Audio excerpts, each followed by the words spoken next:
Hey, welcome in. Who is that there? Burke, thank you bunch. Hey there, E-Ray.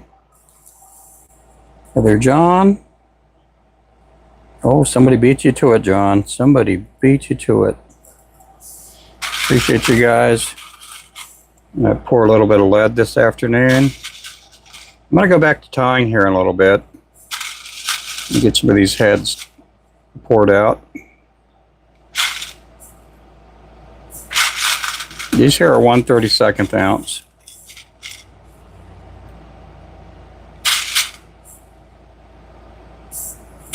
One 32nd. Making heads today. Yep.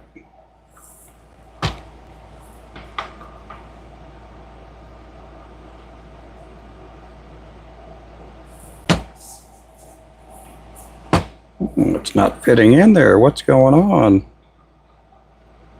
Here we go. I found it. Ah, another one. Man, I'm having issues with this today. Okay, all of those are clean. There we go. Got it that time. I'm going to loosen up the spigot. We got a bunch of drops coming out. I got to clean up the spigot here a little bit.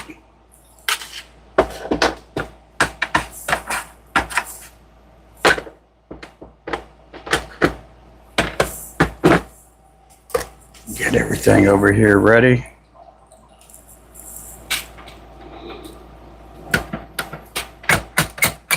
Here we go. Get a little bit of lead lube in there now.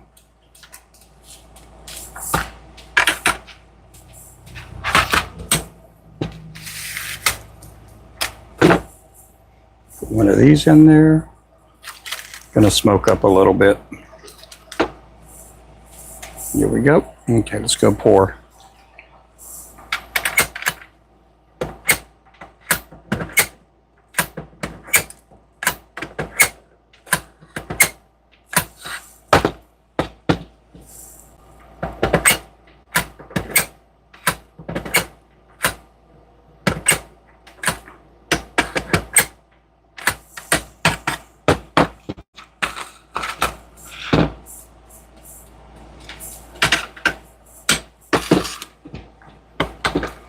There we go. We got a nice pretty head right there.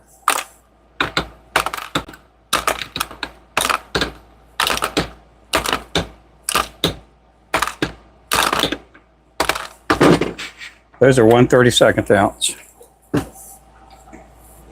1/32 ounce. Hey there, Mark. Yep, remember to hit the button, hit the like. I thought, well, it's not as hot as it has been the last couple of days, so I thought, well, I'll just pour some. Do a little bit of pouring, then we're going to go back to tying.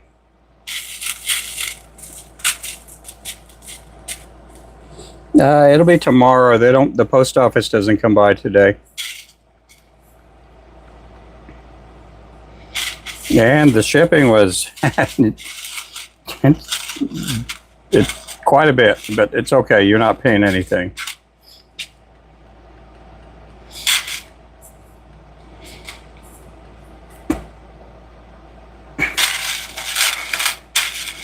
It's going to take a couple of weeks to get to you.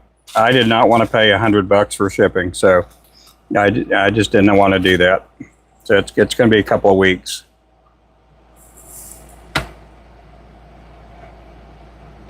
It may take 2 to 3 weeks to get out there, but it'll get out there.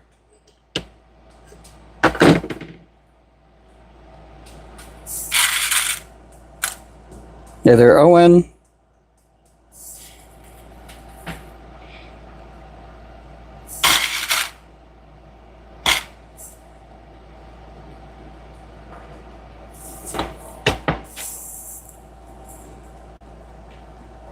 Yeah, that's okay. There's no problem. Yeah, I mean, it's okay.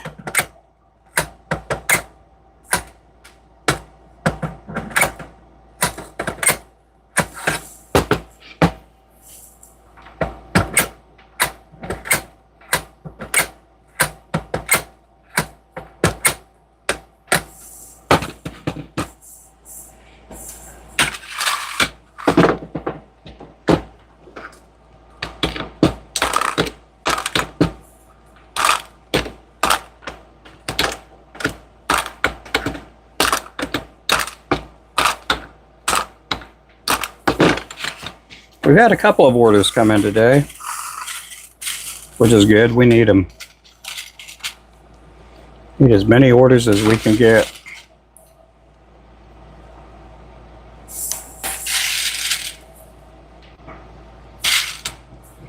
Usually in the springtime, we're getting anywhere from 2 to 20 orders a day.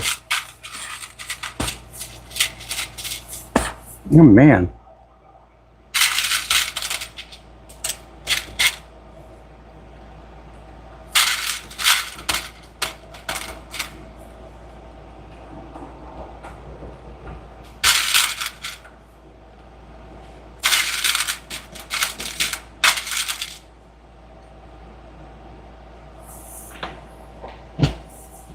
There we go.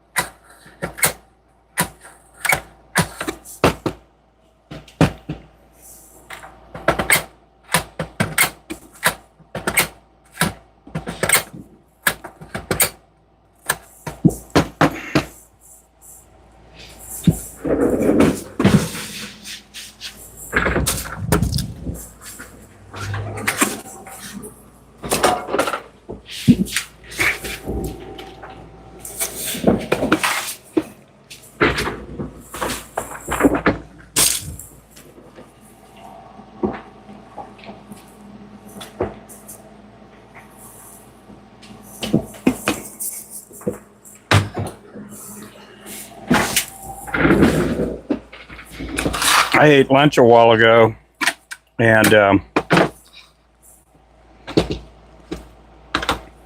my wife made this like chicken and rice, like Mexican style. She put some jalapenos in there.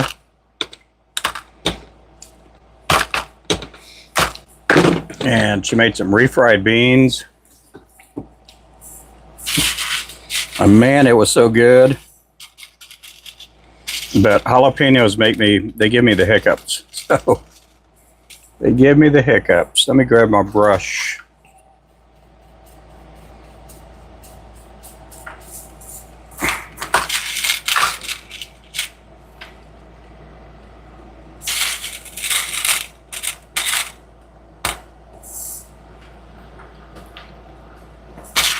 Welcome in, guys. I'm pouring 1/32 ounce. These are jig heads for lures.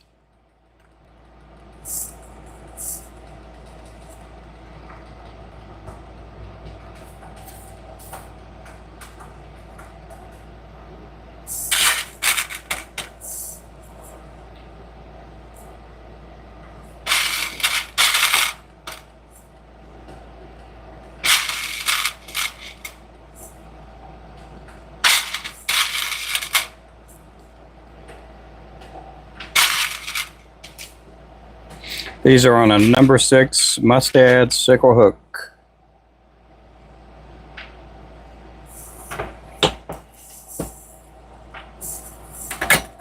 Ooh, mama. A little bit of splashback there.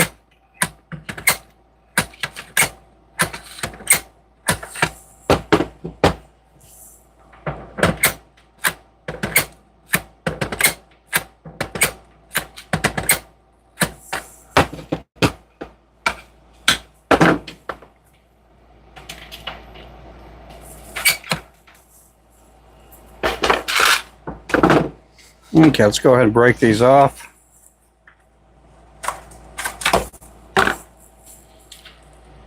Yeah, it was really good. Good food.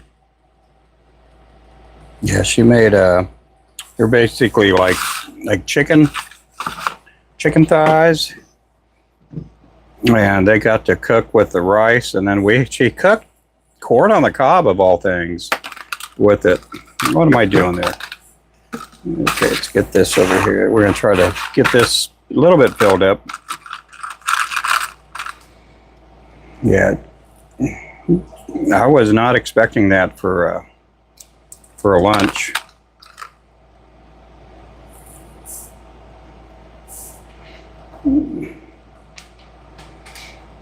But I get my wife here for a couple of weeks before she has to go to school.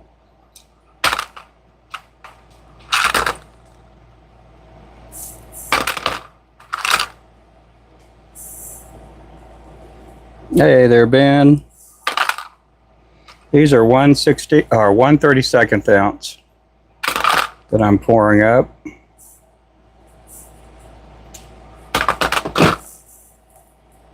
There we go.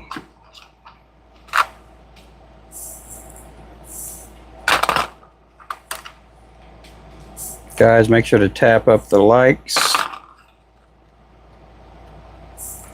We got 9 likes up there and 130 people in the channel.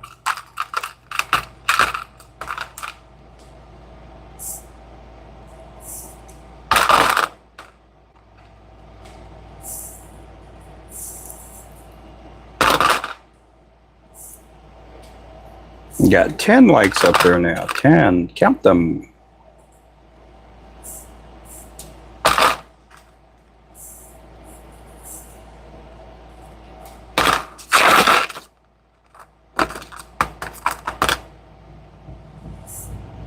I'll be going back to tying jigs here in a little bit. I thought, well, I'd just take a break from tying. These aren't that good. I'm going to have to redo this one.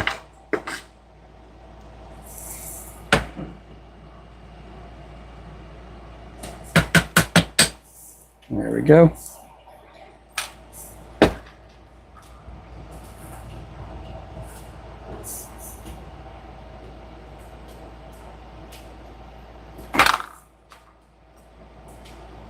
I don't like this one either.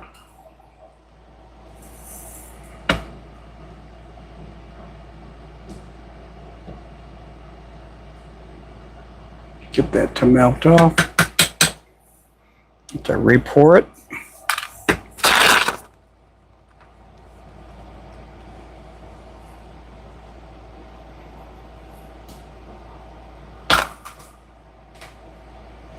These are for lures. If you're just coming in for the first time, these will get cleaned up a little bit. They'll get painted up. They'll get a body and a tail pretty soon. Hey, Crappie Man Jigs, how are you doing there, brother? It's a little bit cooler today, so I can pour some heads. Yesterday was a lot warmer, and I'm like, I wouldn't be painting heads or pouring heads in the shop. I know you were talking about the heat in your shop, man. It gets hot in here too. Tuesday and Wednesday are going to be tough. They're going to be really tough because we're going to be over 100 degrees without even the heat index. Today's heat index is about 108.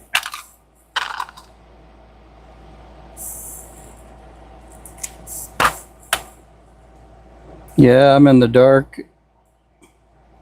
It's cooler with the lights off. It is, isn't it? Making them homemade Cinco. Oh, that's what you're doing? Yeah, we're going to be shipping some, tomorrow we're shipping out some lures out to Burke for him to try out in Norway.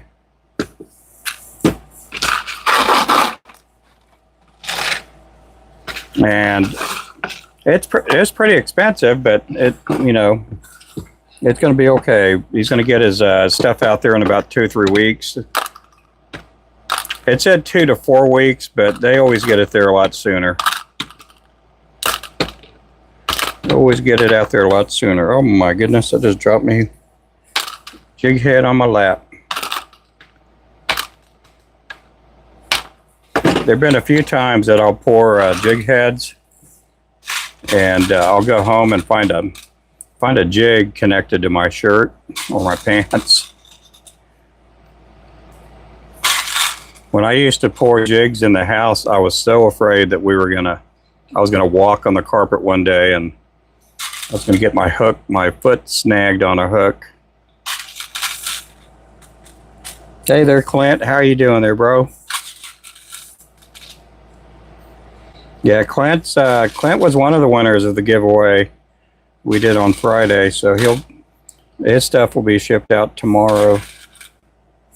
We had to just do a small giveaway this time. We didn't get a lot of gifts and stuff like that this week. So we're just shipping out a few packs of lures.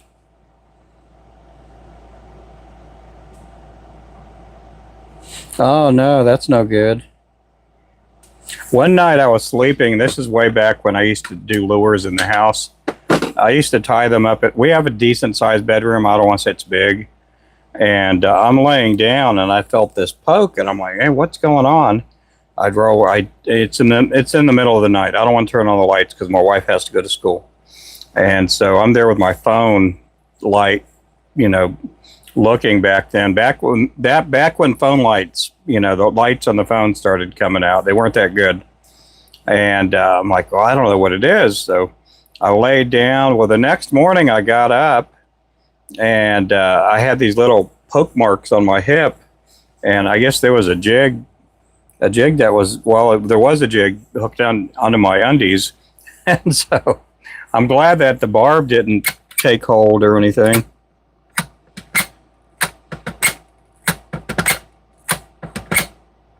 But we've gone through our bedroom with a magnet and we haven't been able to find one hook in the carpet. So I'm totally cool.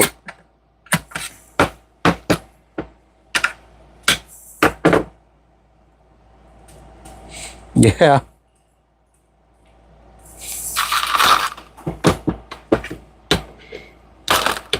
Yeah, if you're not a bait maker, you may not understand it, but sometimes you find hooks in weird places.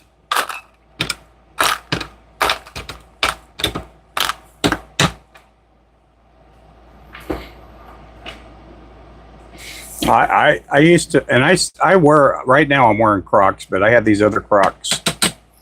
And I walked in the house to where it's not carpeted, and I heard this scraping or whatever, and there was a hook on my flip-flops. That is no fun.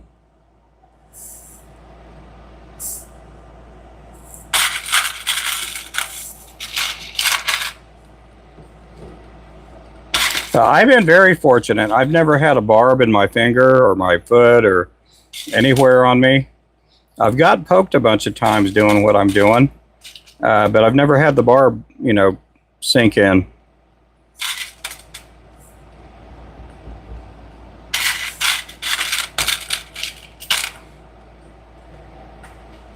I've seen some people with hooks in them. There's a little girl that at the lake last year, I guess she stepped on the wrong part of the boat and there was a hook there, or a lure, and she had a treble hook stuck on her foot.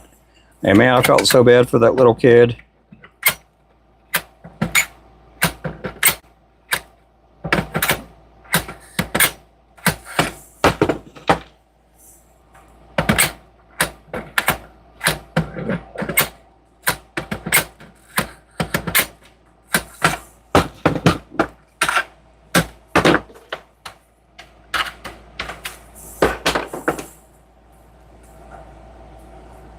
Hey, Jack of all trades. Yeah, magnets are lifesavers. Yep, they are. Yeah, I got a bunch of big magnets with the round, and they got a rod, and then I keep all kinds of small magnets. I like using the magnets. Sometimes I have to demagnetize my pliers like these. The ones I use for powder coating, those have never been, they never get magnetized. Those are some of the best pliers I've ever had. Yeah, these again are 1/32 ounce. They're with the number 6 hook. And pouring these up here, we got down to that much. We've been selling a few jigs. We have a sale going on for every 3 packs of lures you guys buy. We're going to throw in a 4th pack for free. I got buddies of mine on Facebook that are like, how can you do this? how can you give away a 4th pack? I'm like, man, I would tie a bunch of jigs every day. I can get by with putting them on sale like that. I'm not making as much, but in this summertime heat, it is the slow time of the year. We'll start picking up here in about 3 weeks. Yeah, I had, but yeah, we got friends on Facebook and TikTok that they get upset that I do these sales, and it's like, well, why don't you guys do a sale, you know? But they have their jigs priced so low that, you know, you might as well say they're on sale all the time. I don't see how they make money on what they do when they're selling a jig for 70 cents a piece. Ever had hook in my skin cord? Oh my goodness, that's awful there. Yeah, that's a big old hook there.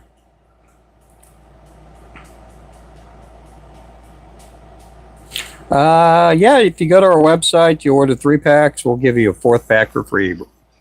Yep, go to our website, we'll give you a 4th pack for free.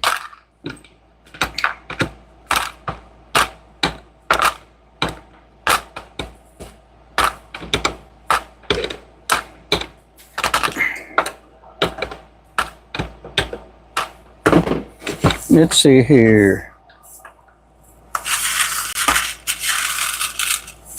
Yep. Yeah, we can't give away all the free, you know, like a bunch of free stuff because we, again, the profit margin's not that great. You know, so we got to do what we can. We got to survive.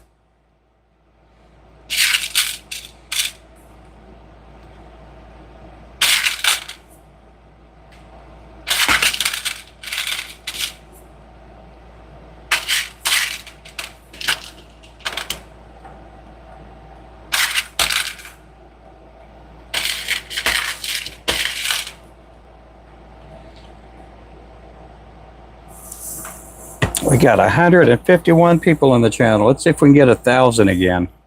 It'd be nice to get 1,000 people.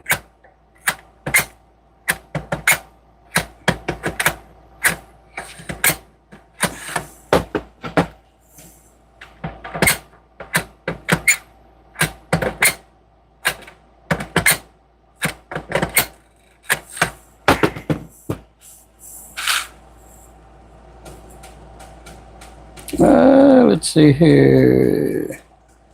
No one forth the way to barb, which is not deep. Yep. Greetings from Germany. Hey there, David. Yep, welcome, guys. Now, I've checked the Discord, and it works. I don't know what the deal is when it says it's been, oh, how do you say it, that it has expired. I don't know how to fix that. I needed to let my wife look at it, so we may do that this afternoon or this evening.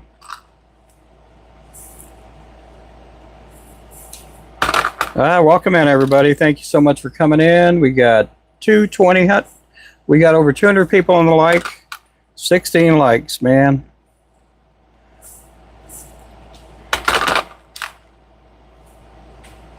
These are 1/16 ounce. Again, these will get painted up.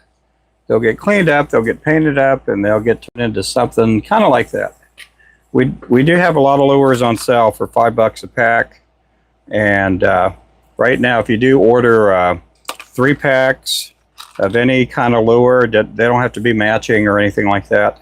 We're going to throw a 4th pack in there for free.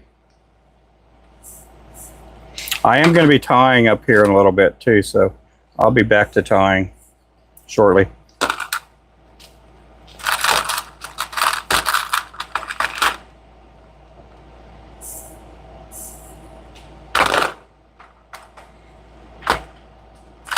Right now I'm just breaking this off. I guess you call it the sprue. That'll go back in the pot. I am pouring lead.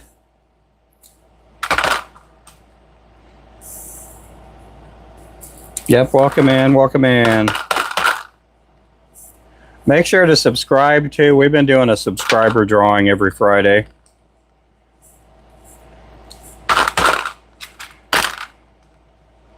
Make sure to subscribe. We do have memberships too. So the upper tier memberships, the $9.99 and the $19.99, they'll get you some extra chances at winning these drawings too. And if you do the $19.99, we'll send you a couple packs of lures for free for the first month.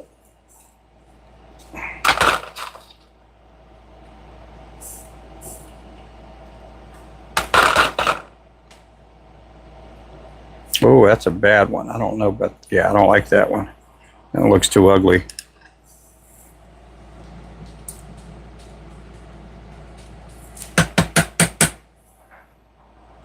Too ugly for me.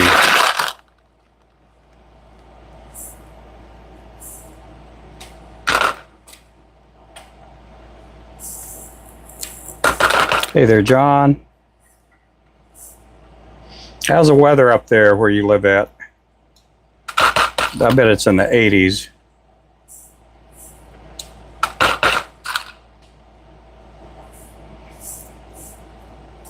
Bet it's in the 80s. I wonder how Ernie's been doing. I don't think I've seen Ernie today. Hope he's doing good.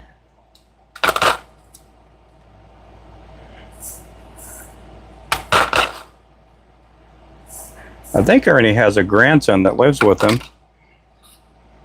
I got to talk to him a couple weeks ago.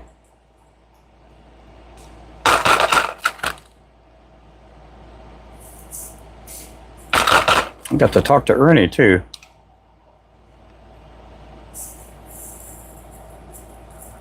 Hey, catfishing.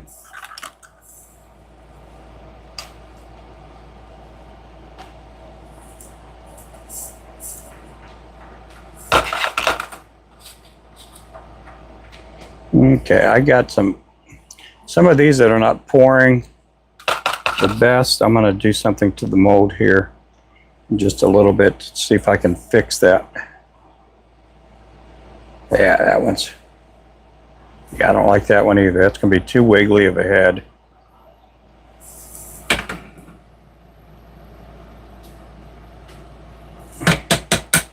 If your head does wiggle on the hook,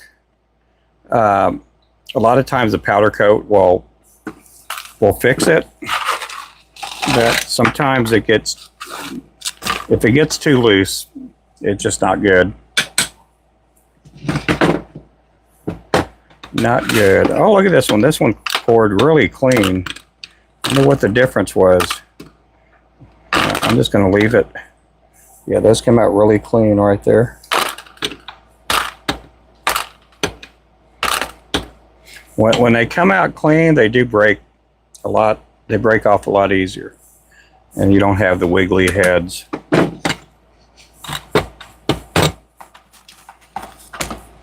Get whatever kind of debris that's in there out of there. I do put a powder on there at times. It helps the lead flow a lot smoother. It's like a talc powder. Okay. You keep asking, we're going to put you in the corner. You're going to go in timeout.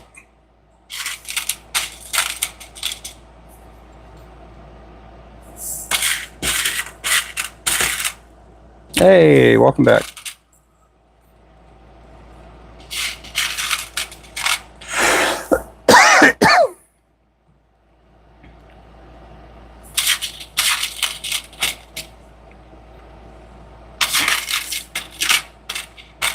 So these again are 1/32 ounce. They're on a number 6 hook. I do make custom orders too at times, and where I could put a different size head for, you know, on different hooks.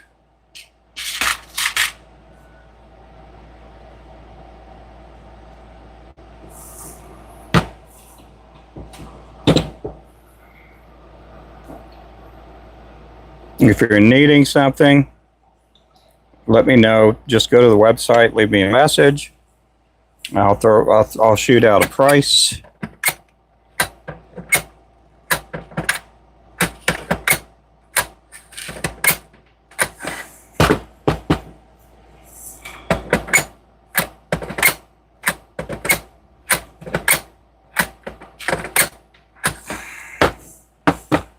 A lot of times people want the buddy price, but you're my friend, you're my buddy, Rube. I'm like, yeah, I got a few friends. I got to stay in business too.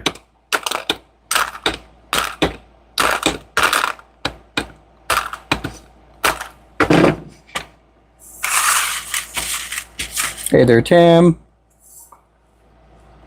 Guys, thank you so much for the hearts. I see the hearts going there. You guys make sure to tap up the hearts. We got 27 likes on the board. We got, what, almost 400 people in here, guys. Almost 400 people. If you're coming in brand new, make sure to subscribe. I'm out of Northeast Oklahoma. Northeast Oklahoma. If I miss a message, I do apologize. Hey there, Lou. How's it going there, Lulu?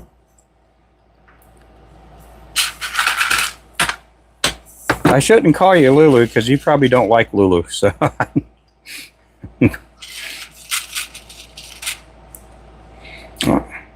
I had a little friend growing up, and I'm like 5 years old. She was the neighbor that lived across the street.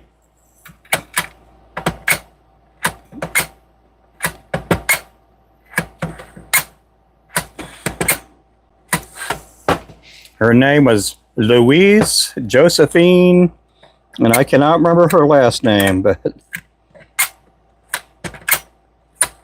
when you're like 5 years old, 6 years old, you know, she wanted everybody to call her Lulu. Her mom called her Lulu Joe. My wife, if you guys don't know, her middle name is Joe. It's not Josephine, it's Joe. Family call me Lulu. So, okay, well, cool. Grayson, welcome in.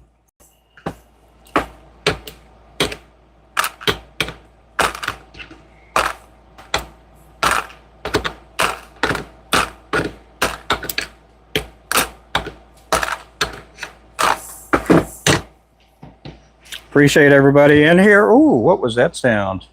Oh, that's my son. That's his car door. Startled me. I thought it was the Secret Service again. But anyway, these are 1/32 ounce. Welcome in. Hey there, Neil. How you doing there, Neil?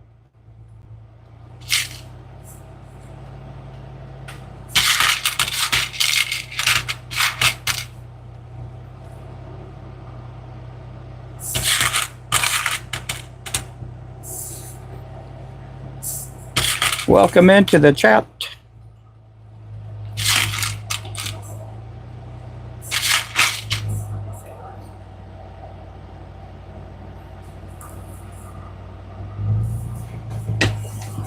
Here we go. And here we go.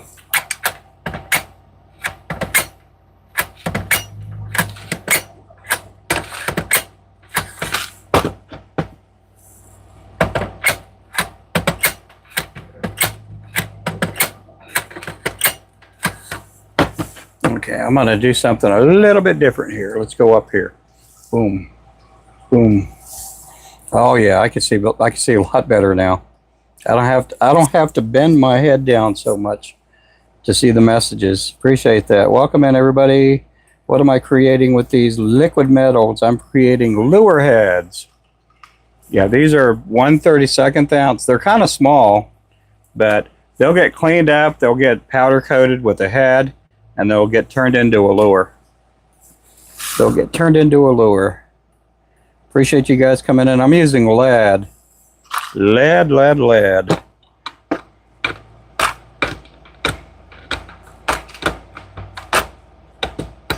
Lead is poisonous if you breathe it in. I'm talking, if you're breathing in like dust.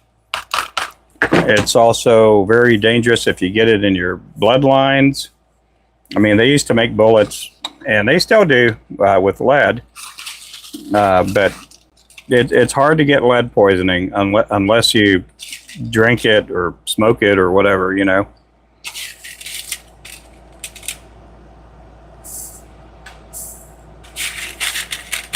Yeah, the most seen watching in a while. Yeah, it's been a while. Yeah, I've been looking at my reports, and we've been having now it's anonymous. It doesn't tell me who's been doing this, but we've been getting a couple of people reporting, I guess, reporting our live streams. So I know that's why some of the numbers have been down recently. So I'm very fortunate that we're up to 250 right now. Yeah, when you go on YouTube Studio, you can look and see if people have been reporting your live streams or your content. And I didn't know that till just about almost a week ago. And so anyway, I've been checking every day. Some days we get reported, some days we don't. There's no violations or anything, but I imagine if you get reported enough, it's going to mess up your algorithm.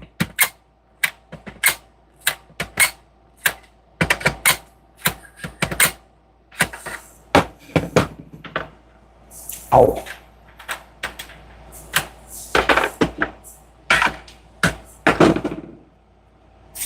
Gonna mess up your algorithm. Do I sell weights? No, I sure don't. Yeah, there's too much competition out there, and unless I sold weights and that's all I did and that's all I poured all day long, it's hard to make money doing that. Yep, there's a YouTube Studio. If you start creating content, download YouTube Studio. It's a different app, and you can check all your back page reports and stuff. And get me another drink here.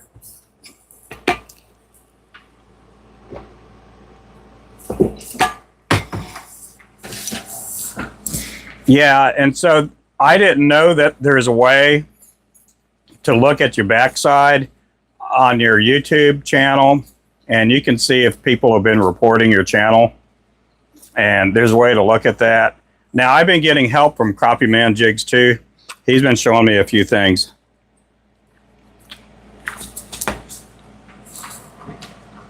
He's been active on YouTube for, I think, 13 years or something.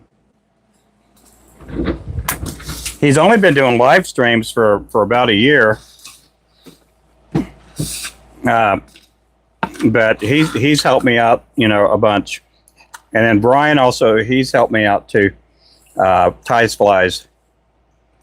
So they've been working with YouTube a lot longer, and they're both a lot younger than I am, so they're more into the tech thing than I am. I'm doing good today. Yeah, there's a way to do that. It shows how many subscribers you have. It shows the analytics of your live streams, of when you get your peak hours, when most people are watching, you know, what times. You got all kinds of stuff. It'll show the people that are your members. It just gives you a lot more information about everything that you do.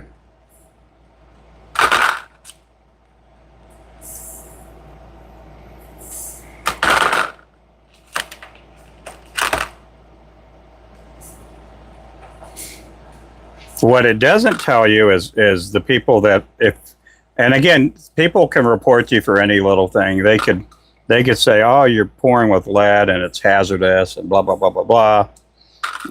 They can report you for any little thing, but it doesn't tell you who reports you, which, you know, it's good.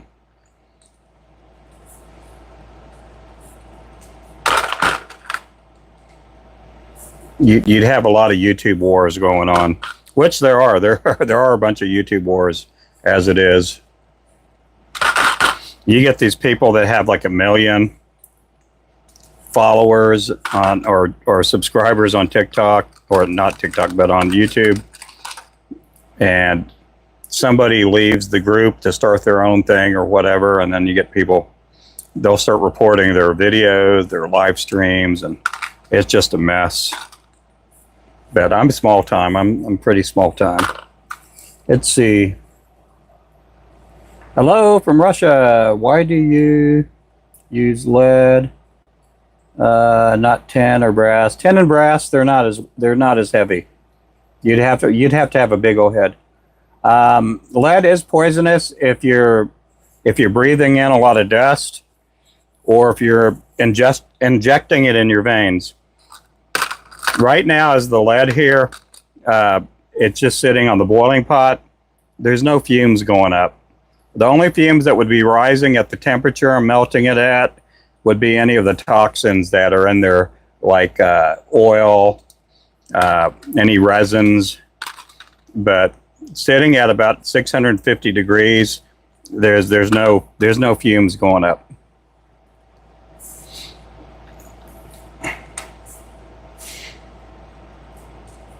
So I'm not breathing in a bunch of dust. That's the reason when I clean the heads, I don't use a file, and a lot of times I'm cleaning up the heads by just using one of these and just snipping off the pieces that I don't need, like this. Just take that, smooth it. You got that piece that's on there. It's not like it's floating in the air and it's real light like dust, and then that's clean. So there's good ways to work with it and not so good ways to work with it. I've seen people with these big old jig heads, and they got their Dremel tool or their sander, and they're grinding it. Zzz. There's dust going everywhere. They're not even wearing a mask.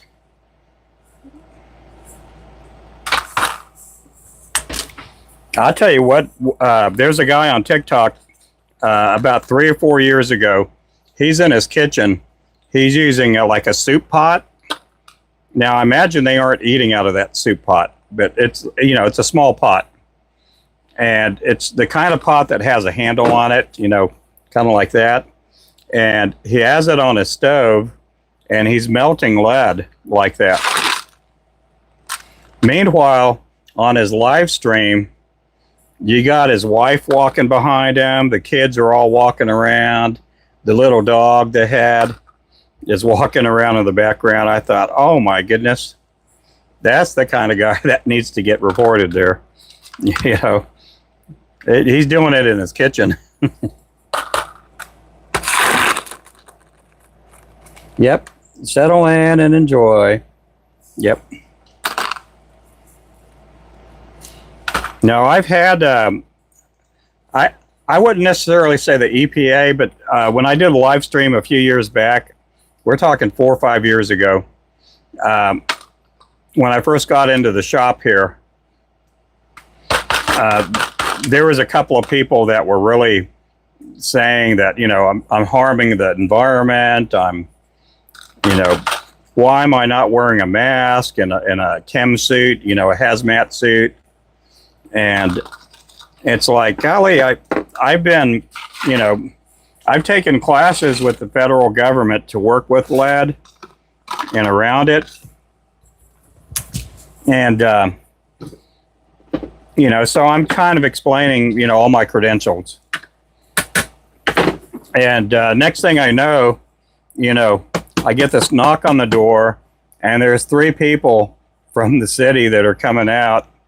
One of them looked like really important person. He had a name tag on him. I didn't know what was on the name tag, but anyway, whoever was watching me on TikTok had reported me, and some people came out to come see me, and they're looking at the place, and they're like, well, we don't see anything wrong here. And so I'm like, yeah, okay, so, and in fact, the one guy said, I have plenty of room in this building to where I didn't need to run like an air vac or air vent system, and said, no, everything looks good here.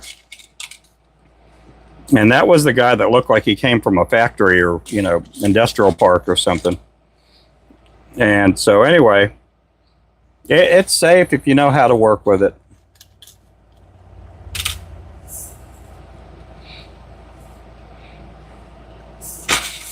I used to inspect houses for lead and asbestos, and I get my blood work checked every so often.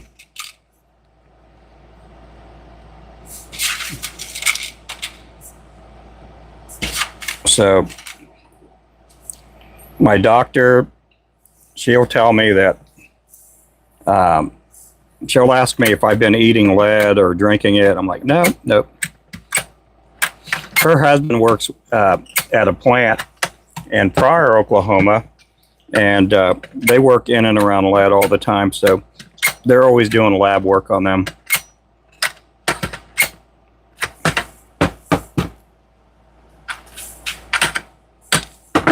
Anyway, that's my spiel. Sometimes I give out too much of a lecture when I talk about it, so I do apologize.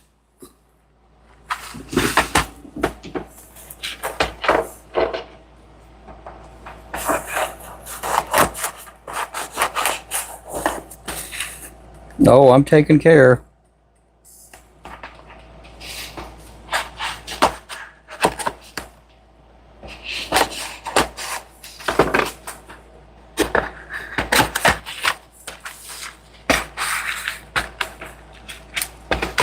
Okay, now we get to open up a new box. That's a box number 6 is right there.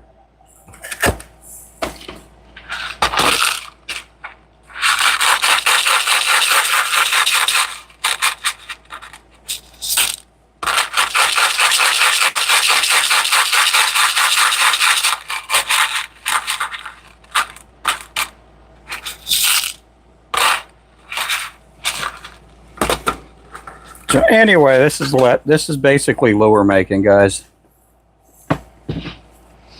I've been doing this for close to 15 years.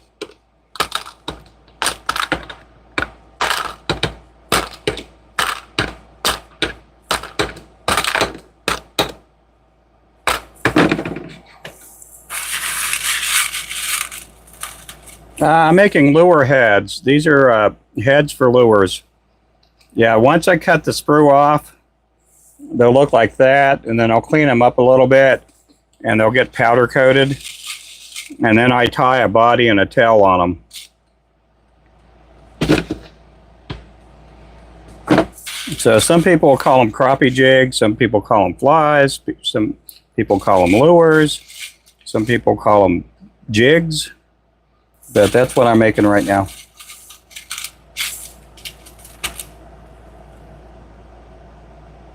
Oh, I do have a ventilation system. Yeah, I do have a ventilation system, and it works fine. But there's no dust flying in the air.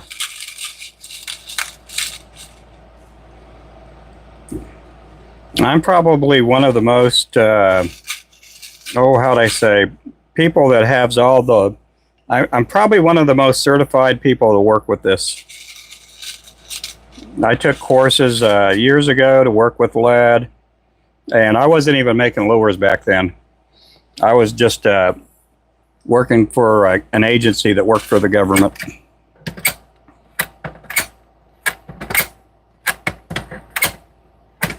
So I've been doing it almost 15 years. I've never tested positive for lead. Even in the 2 years before that, 3 years before that, I never tested positive. And I was always scraping lead from windowsills and doorways and walls.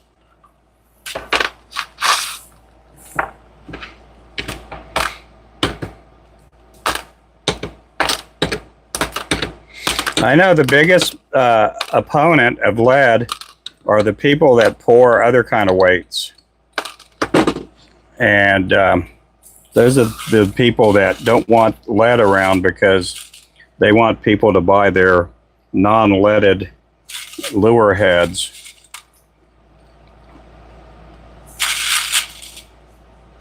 So here in Oklahoma, we're allowed to pour lead freely. You don't need any certifications.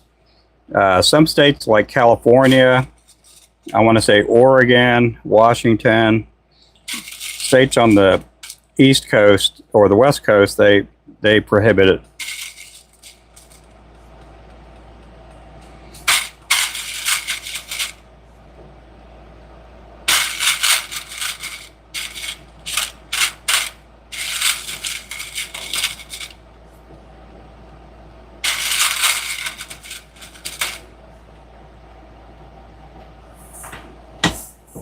Let's see.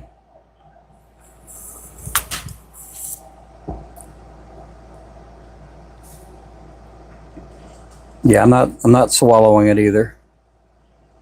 I don't care about fumes when they swallow lead. Yeah, I'm not swallowing any lead. I have fans, I have ventilation, I got all that stuff here. I don't need to wear a mask either. It's not Halloween. Let's see.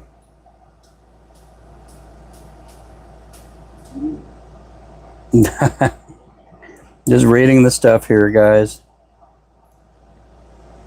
Yeah, it's my main job. I do this, I don't know, 12, 16 hours a day at least.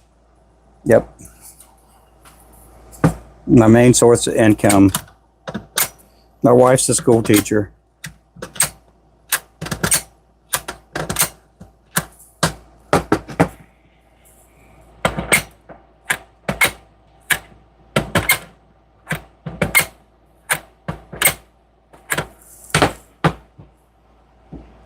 I enjoy it. It's fun. I don't mind a little dialogue when somebody comes in and they care for my life or they care for whatever. Yeah, but it is safe to work it in and around if you know what to do and how to do it.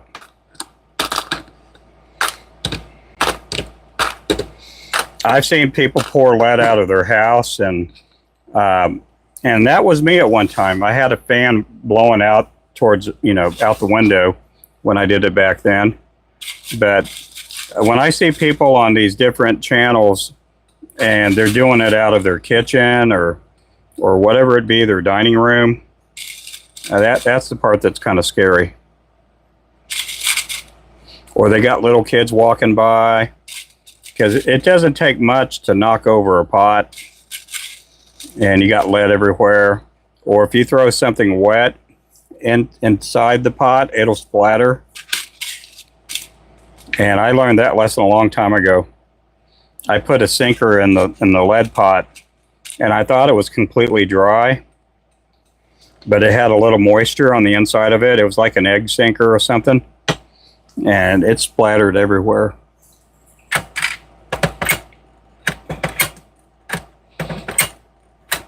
I do wear protective eye gear. I wear a hat when I pour lead too, because sometimes you'll get splashback.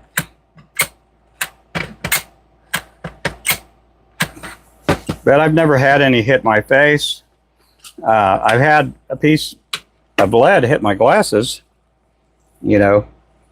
but as far as me getting lead on me, I've never had any big, big issues like that. Hey there, Landon.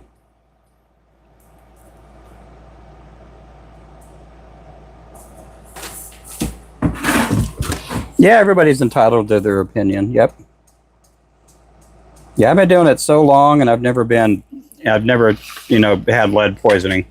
Now I've seen some people nearby that have got lead poisoning. There's a person that lived probably about 30 miles from here. They were pouring lead out of a walk-in closet. That's where they made their lures. I guess they had a pretty big walk-in closet. And the person liked playing loud music, so they always kept the doors closed. And that person got really sick. And they were in the hospital for a few days with lead poisoning. And again, I have plenty of ventilation here. I've had people come out and check it out, you know, authorities, I guess.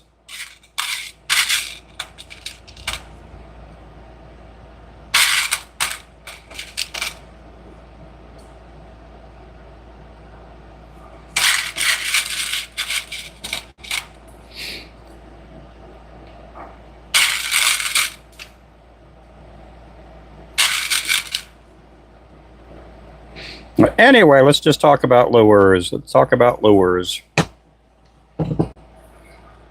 We do have a sale going on. You buy, for every 3 packs of lures you buy on our website, we're going to throw in a surprise 4th pack.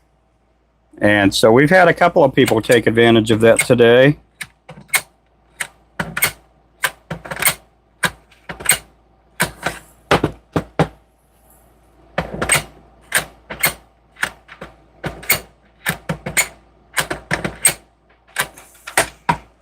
We have that sale going on till Thursday. It'll end Thursday at midnight. Let's go ahead and break these dudes off.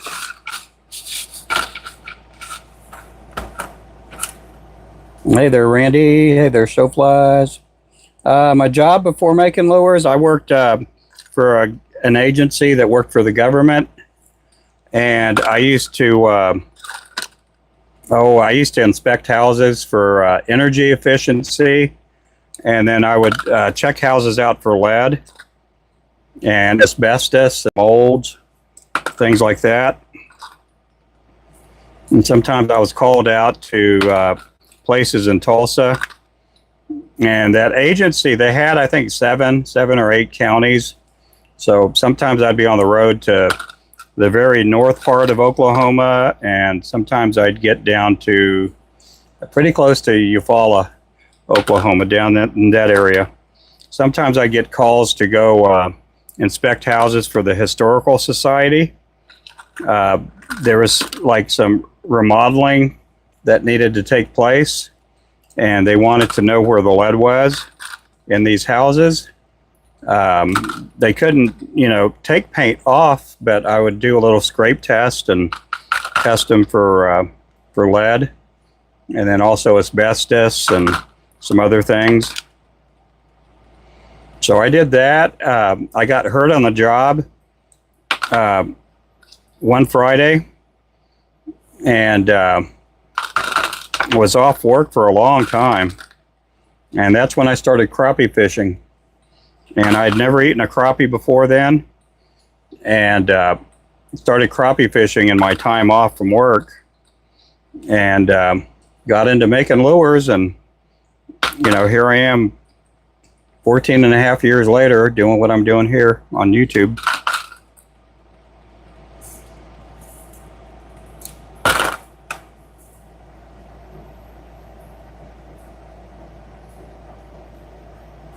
Yep, inspected homes. Yep, and sometimes I'd be crawling into attics. Sometimes I'd crawl underneath the house. Ooh, that one doesn't want to break. Did things like that. And then I left that company, and I started my own barbecue business. And I did that, and I was still making lures. And we were in a little bitty town, and that trailer I had, my truck's only a V6, and it was just too much on the truck, and so we had it parked up there. We'd get some business, but it got to where I'm like, you know, I got more jig customers than I do barbecue customers. We were in a little bitty town. We only had maybe 2,500 people in that town. And by that time, I had probably about 5,000 customers at that time. So it just kind of made sense for me to go in the lure business.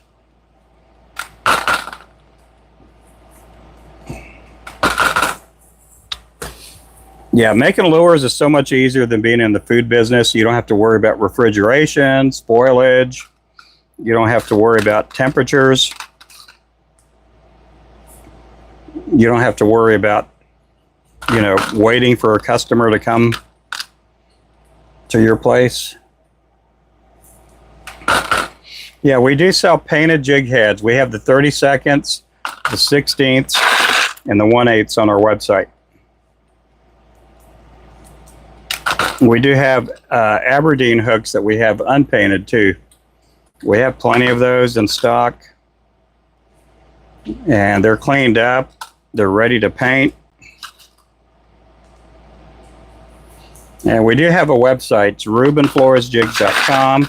There should be a link on the bottom of the chat there for you to click on. Yeah, and I don't need large spaces. Yep.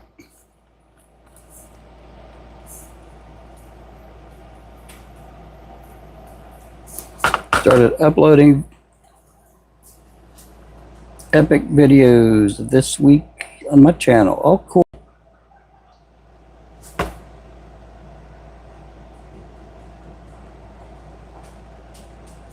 Yep, we got a lot of products. We got over 60 colors of lures on the website. We just added the, the steelhead jigs. We got one color out right now. It's the bubblegum pink. We have it available in a 16th, an 1/8, and a 1/4 ounce. We do sell chenille, feathers, flashing, all kinds of stuff like that.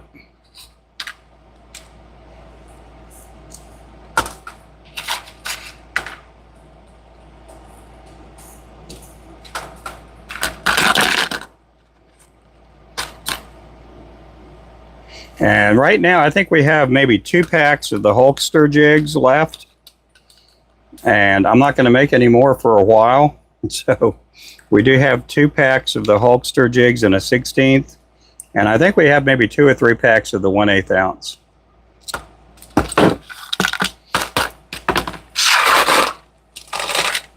So those are just a limited time offer.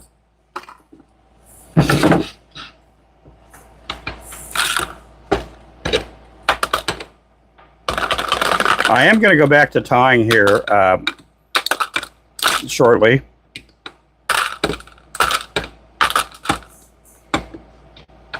And I did remember to put the mic in. I got the mic hooked up right now.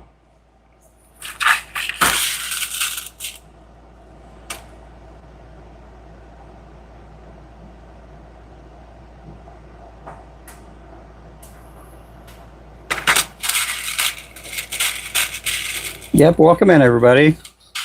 We still got over 100 people in here. We got 64 likes. Appreciate you guys.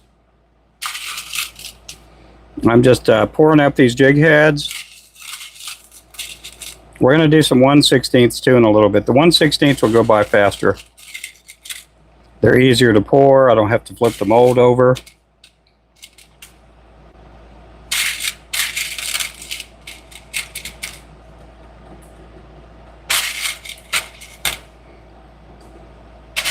There's a good chance I'm going to go fishing this week.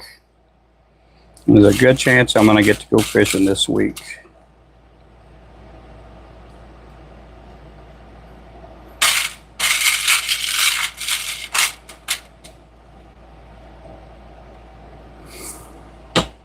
We got a lot of orders ready to go out.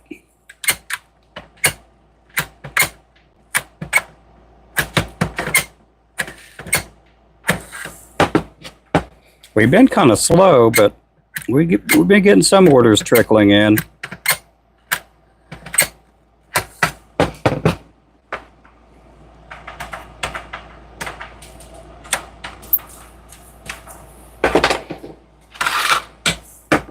We've been getting a few.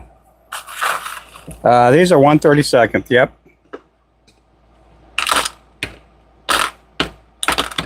These are on a number 6 mustad sickle hook.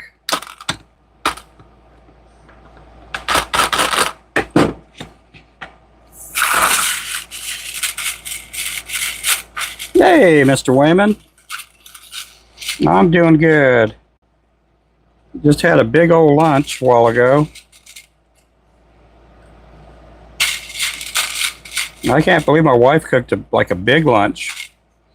She cooked some rice and chicken, Mexican style, with jalapenos in it.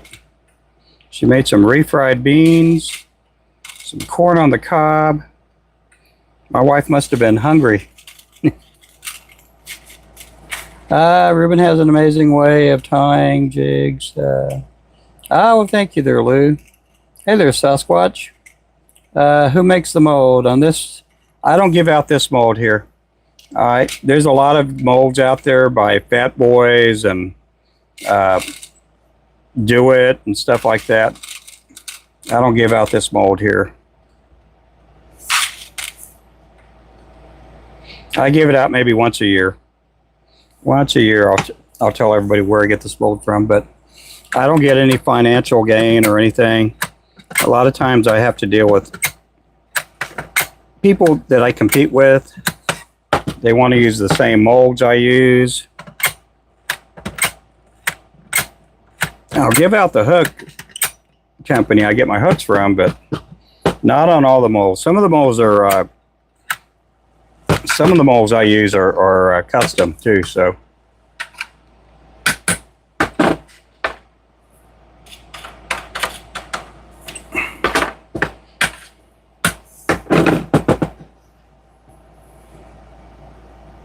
Okay.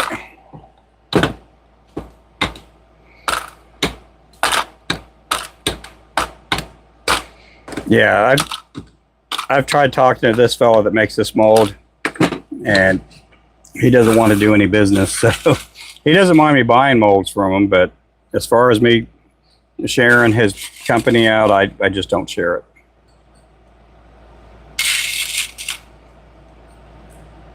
It's a good mold, though.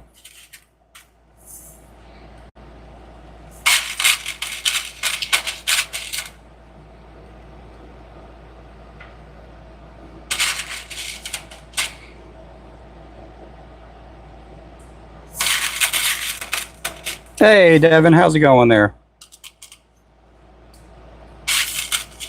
Yeah, if I'm missing messages, I do apologize. I'm having to look at my mold and the pot and all that, the hooks.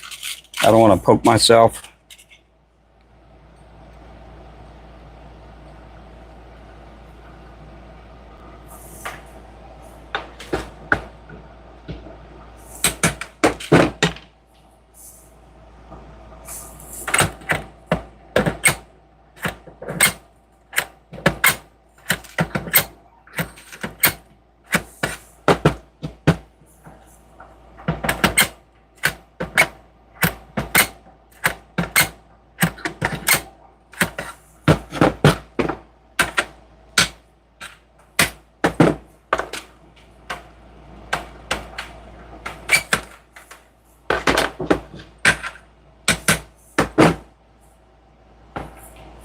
Appreciate everybody in the channel. Thank you guys for coming in.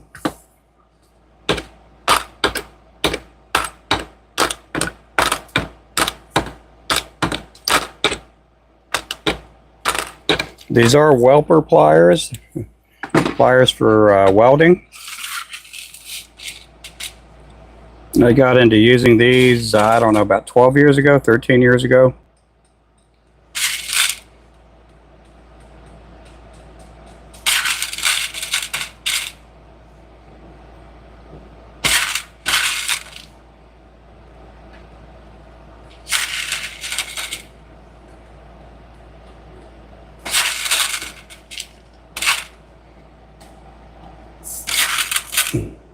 Hey there, Caden. How you doing?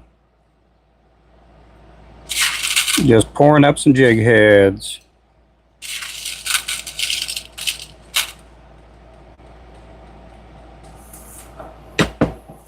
I'll be back to tying here pretty soon.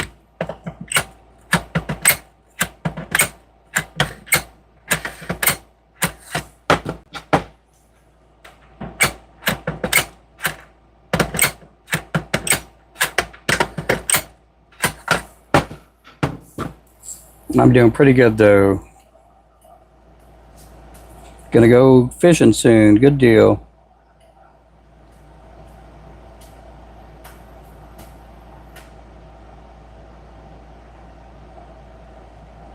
Yeah, I mean, you go to there's a bunch of, just type in molds and you'll find a lot of different mold companies. If you go to Google and you do a search, you'll find a lot of different molds. Now Do It makes a mold too for 1/32, and they have 7 cavities in it. Do It's probably going to be the easiest way to do it, and they make a pretty good mold. I have one of the Do It molds with the 1/32 somewhere tucked away. But I like this one here. It pours 10. You just have to look for Pro Series. You can go to eBay too and find them there.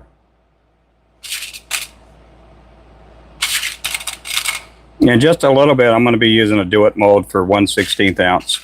I think it's a Pro Series 101. And it's all 1/16 ounce.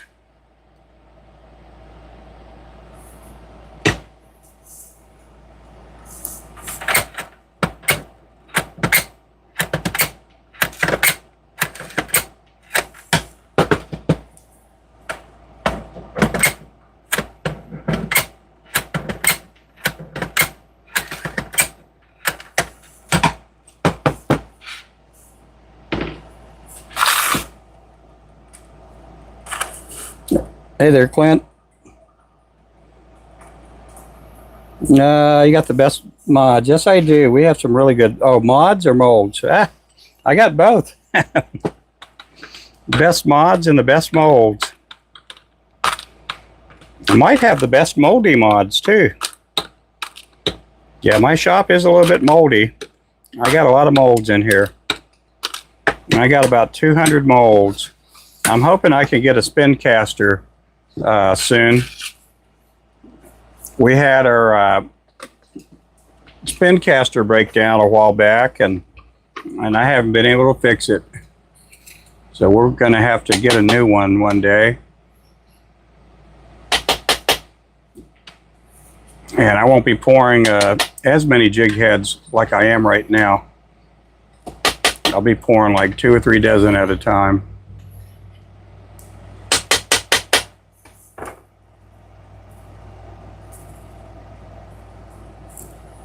Yeah, my shop is a little moldy.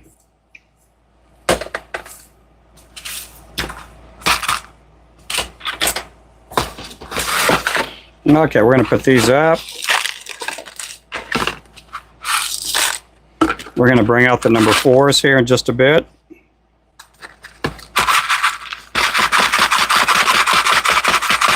Uh-oh, I just dropped a hook.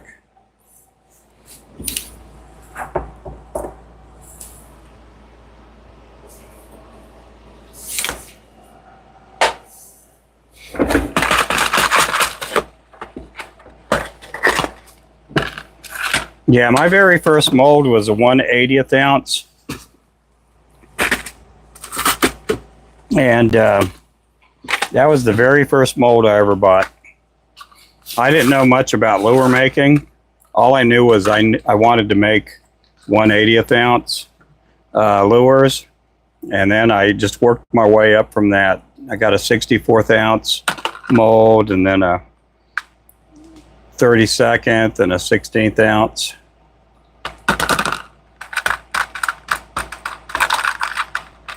Now I got all kinds of molds. We need to do a fundraising. Yes, we do. We do. If you guys don't know what a spin cast machine is, I'm going to show you one of the molds here. I'm always showing that top mold. Let me get one of the bottom molds.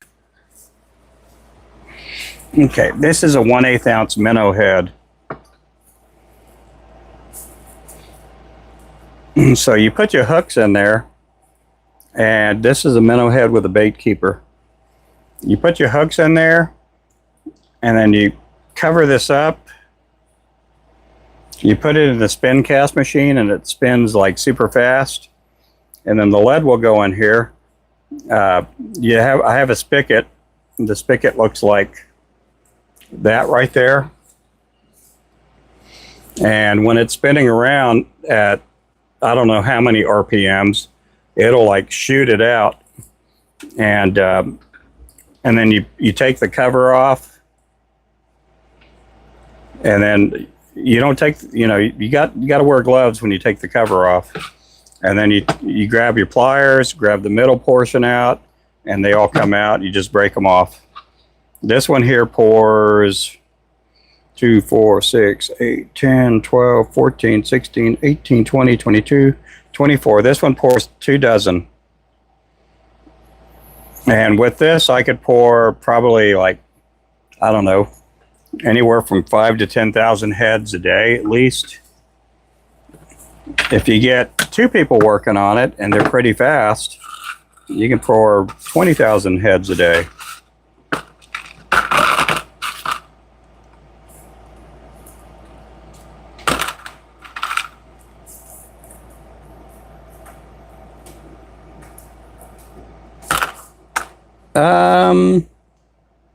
Well, the old ones, yeah, they'll fit in the new one. Yep. I got to get if I get a 12-inch machine, those there are 9 inches. The 9-inch mold will fit in there. 12-inch machine will, if I do that same jig head and I get molds that are 12-inch molds, all the molds I have right now are 9-inch.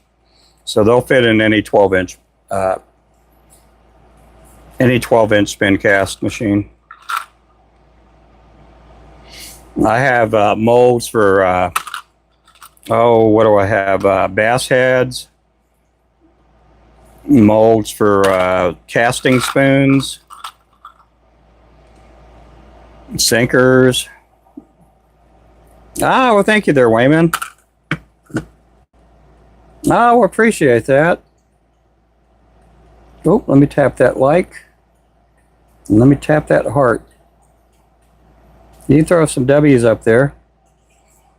Let me go write that down real fast. I'm anybody that gifts, I write them down, and they'll get some spots on the wheel.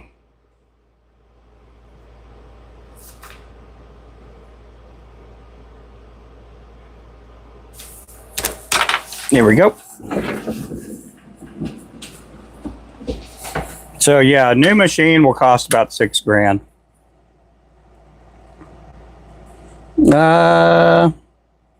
That's what that was called. I seen that like 20 years ago. Spin bait manufacturer. Yep. Yeah, they also call them a centrifuge caster. They also call them a centrifuge casting system, and they're pretty good. We had that one run for about a year and a half, and man, it made a difference because we had bought molds that were pillhead molds, and they worked really good. We could do all kinds of jig heads, ice jigs. I could do ice jigs with them. I have molds for different kind of stuff. Like the Roadrunner baits. We're not allowed to call them Roadrunners though, but they made the Roadrunner. The guy that owned the machine before me had bought it used, and I bought it from him. He was in Missouri, and he had made these. He made all kinds of stuff for what do you call it? The Grizzly Jig company.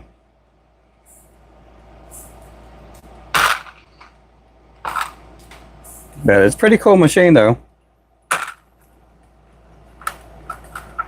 You don't want to spot? Okay, I'll mark it off here in just a bit.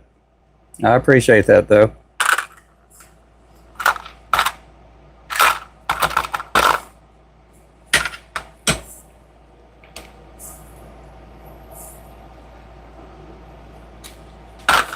But yeah, you can pour minnow head. We have molds for. We got like 100 and. I don't know, about 120, 140 different molds for that. And then on top of that, all the molds that I have that I'm using now, I got about 80 of them or so. Got a bunch of molds.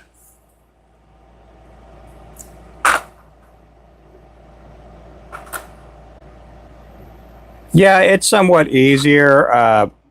using these pots that I'm using now. I mean, I use the same pots, you know. I'll use the ladle to scoop up the lead, and I'll pour it in that machine. But it's a lot faster, especially if you got two people. You got one person taking out the mold, or, you know, the hooks, jig heads, and then reloading it with hooks.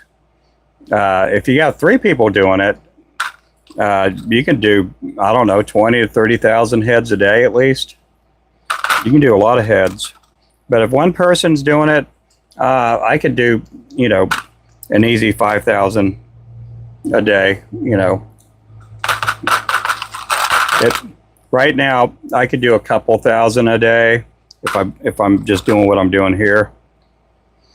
If I'm not doing a live stream, I'm a lot faster, you know. But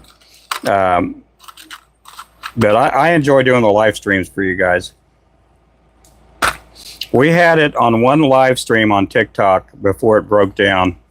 Stephanie was pouring heads, and I went to do it the next time on a live stream, and it worked one time for me, and then it broke.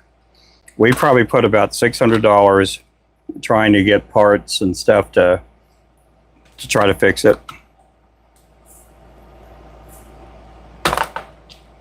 And I know nothing about, you know, fuses and circuit boards and or anything like that.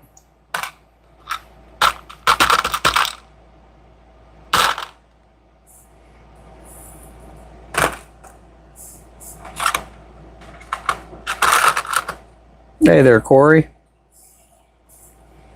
Ernie's back. Hey, Ernie.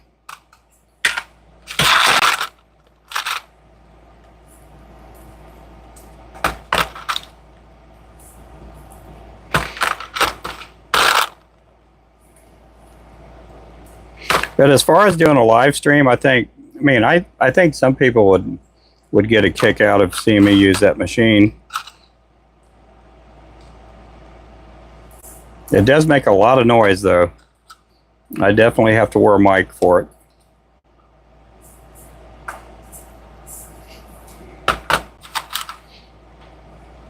I see some used ones out there on eBay and other places, and I just don't want to buy somebody else's mistake or issues. I'm sure it would last a while, but we would have to, it cost about $1,500 to ship one out. And I think the price is included. Oh no, I take that back. It takes $500 to ship it.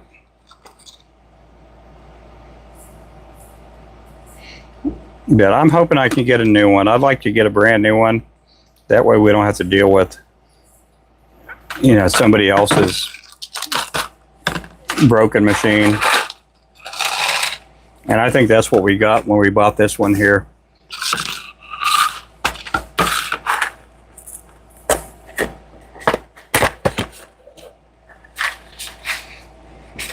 And we just had bought brand new pillhead molds for them.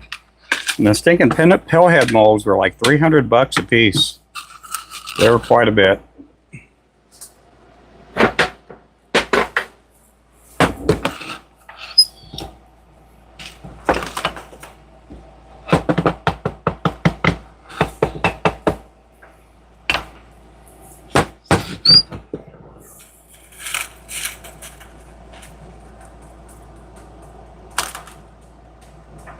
Well, thank you. Yeah.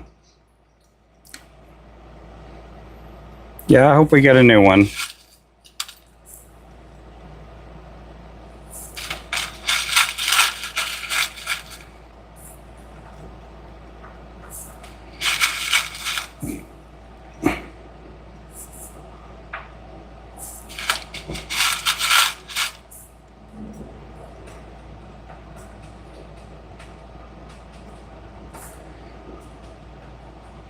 Yeah, I got Burke's on that order that we're sending out to them. It filled up 2 pages of customs stuff. I had to weigh everything out. I had to give a detailed, you know, whatever you call it, detailed, outline of everything that was in the box.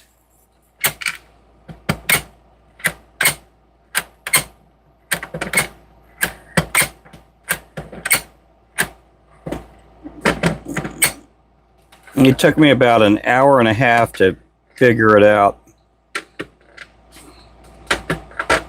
Meantime, I'm texting Burke back and forth. We were going back and forth because the addresses there are displayed differently than they do here in the U.S. And so that was kind of a different thing there for me too.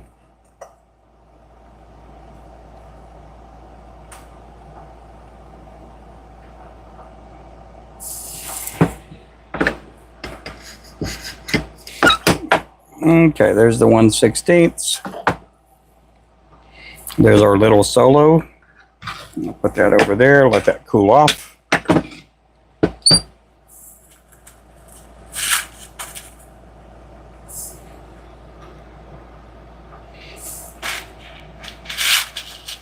But we got it in that little 6x8x4 box.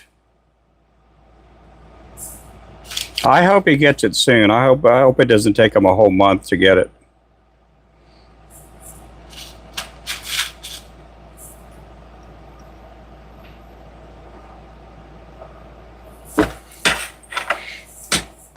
Yeah, I had to print out a packing slip to put on the outside of it.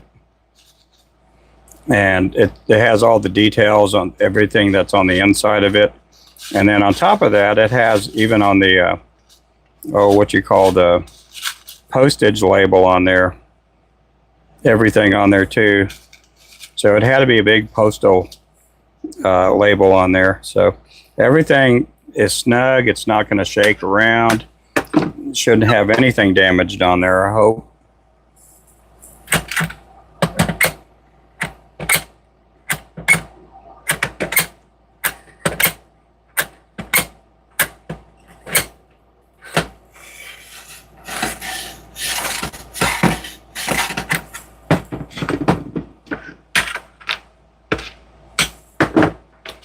But that's the first time we've shipped to Europe there in a while.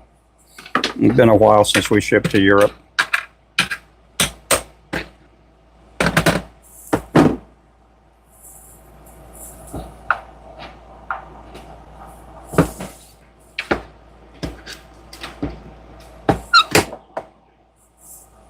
Uh-oh.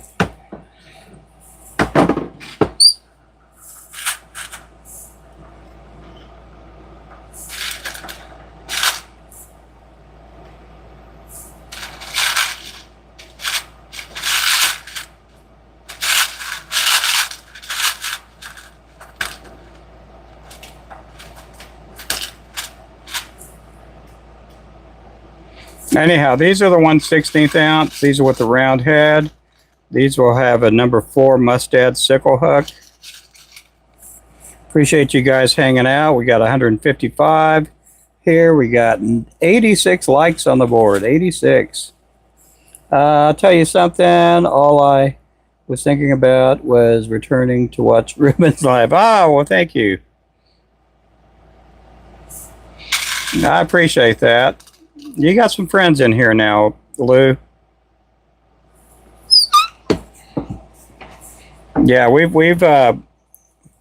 through TikTok and YouTube, I've made some really good friends in here.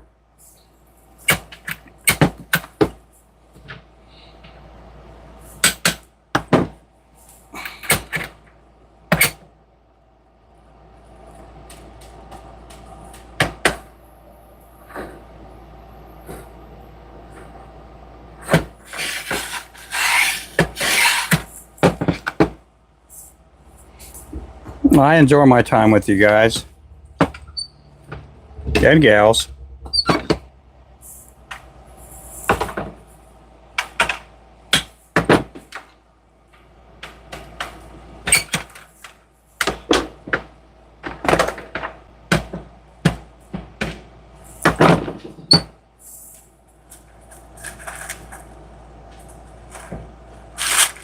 Yeah, make sure to subscribe. Hey there, Jared.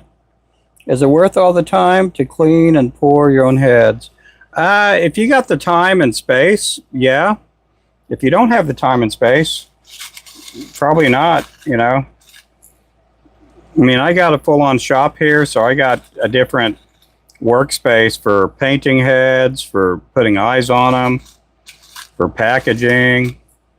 But, I mean, some people enjoy it. They're not in it for business, and they just enjoy making their own lures. And so if that's the case, have at it. That's what I did in the beginning. I just made lures for myself. And after I started catching a lot of big crappie and I started, getting on some publications because I was catching a lot of big crappie, I had people want to buy my lures and got into, making lures, for pay. And then, everything just started growing, and again, I didn't push anything. I know how to run a business, and I've had a bunch of businesses growing up, and it just kind of morphed into a business. A lot of times people, when they go into business, they're like, man, that looks really cool what Ruben does, and I want to be able to do that. And they put all this effort into this dream of doing a business, which is good. There's nothing wrong with that. It just, I started selling lures like a 3-pack for like $3, if that, $1.50. I think I was charging 70 cents, 60 cents a jig. And I didn't have any inkling of what business for jigs. I was just happy that people wanted my jigs, and I was happy if I made just enough money to pay for the materials, and maybe buy my family a pizza dinner or something. And pretty soon it just turned into where I had so many people wanting lures that it was like, well, I guess I need to start charging a little bit more if I'm going to make and spend time doing this, for other people, and my time, Yeah. Some people like you there, Show. I mean, there's just a great joy in making something, make something for yourself, But some people I know that they sell jigs. It's their side hustle, and they don't pour their own heads. They buy, they buy their jigs already pre-done, the jig heads. And there's nothing wrong with that too. They may not have the space. They may not have the money to buy all these molds. And that's totally fine too. There's nothing wrong with that. I tell you, when COVID came about, and a lot of these people weren't able to go back to work, and especially in some of these states that were really strict. Here in Oklahoma, the lockdowns weren't that bad. There were, I think a lot of people saw the reality of what was going on here in Oklahoma, and the lockdowns weren't that bad. You had a bunch of the blue coats putting on their mask and everything and going everywhere like that, and there were some people that were dying and getting sick and stuff, but they didn't really lock us down as bad as they did in other states. Some other states, they wouldn't even let you go on a lake to go fishing. They were locking up the boat ramps, and you couldn't go fishing. So a lot of these guys were like, if I can't go fishing and I can't go to work, I'm just going to make baits. So you had a lot of these people, start making plastics and hand ties. A lot of them have went away. They started a little business and they've gone away. But some of them have remained. Some of them are thriving. Some of them are still struggling. Me, I'm very fortunate that I had a business before COVID, and A lot of people knew who we were already. Let's see. Yeah, you have to really love it. There's a time that I've seen, I've been doing this almost 15 years, and the people that do it for business, there's a year number that's somewhere between 3 and 5 years that most of these people that are making bait for profit, that they end up getting burnt out. A lot of them get burnt out. A lot of the fly tyers, a lot of the jig tyers, and the people in plastics, usually around the 3rd year to the 5th year is a big struggle to them, because after 3 years, they've tied pretty much everything that they're going to tie, whether a hand-tied jig or a fly fishing fly or plastic. And so a lot of them do get burnt out. And you got to really love what you're doing. If you love what you're doing, you're going to keep doing it. If you love what you're doing and you're not making any money, it's kind of an obsession then at that point, because it's your own personal obsession. You're making lures not really for need. You're just doing it because you're obsessed with it. And in some cases, that's okay. In a lot of cases, it's not, because I've seen businesses tear families apart. They're struggling to pay bills. There's arguments between husband and wives. Their kids aren't getting everything they need. And so there's just a lot of turmoil in their house.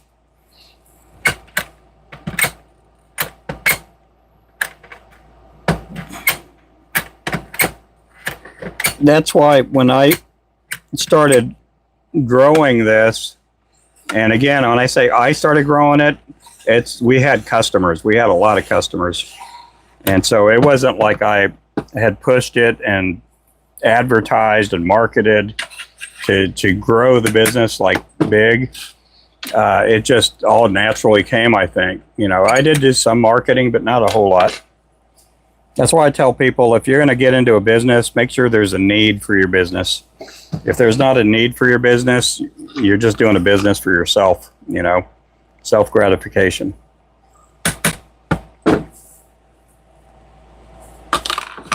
But there's a lot of joy into making lures. Again, I have fun doing it.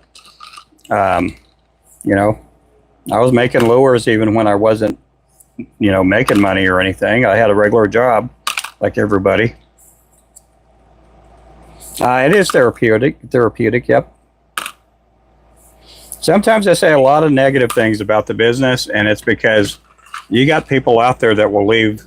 They're making 50 to 100K a year, and they got this notion that they're going to make the same kind of money, doing this, and they quit their job, all their benefits, their life insurance, 401K and all that. They leave it so they could, they're going to make hand-tied jigs, and they think they're going to make that kind of money right off the bat, and that's not what happens. We have some really good years and we have some really bad years. So, you just got to watch your spending and know what you can do and what you can't do.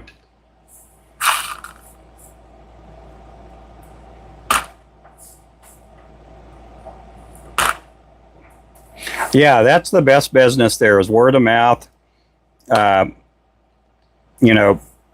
of mouth is always really good. And that's how mine started there. I mean, I made them just for locals here in the beginning, people that were going to the fishing dock. And next thing I know, I give Joe 3 of my lures. He's telling his buddies at work.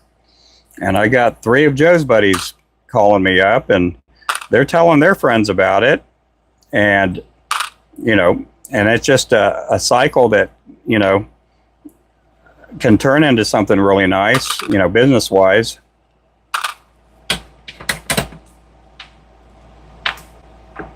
And, Facebook helps out too. Facebook helps out a bunch. When I first started, there was no TikTok. And There wasn't any TikTok around. There was YouTube, but I did not utilize YouTube. Now that I think back about it, I'd probably have a couple 100,000 followers if I would have, did more stuff on YouTube.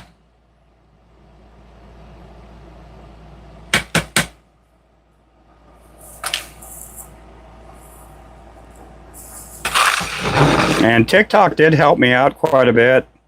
I mean, we got all kinds of business during COVID with that, but we got a lot of followers, and it just they kept changing their algorithm up a bunch, and that kind of hurt.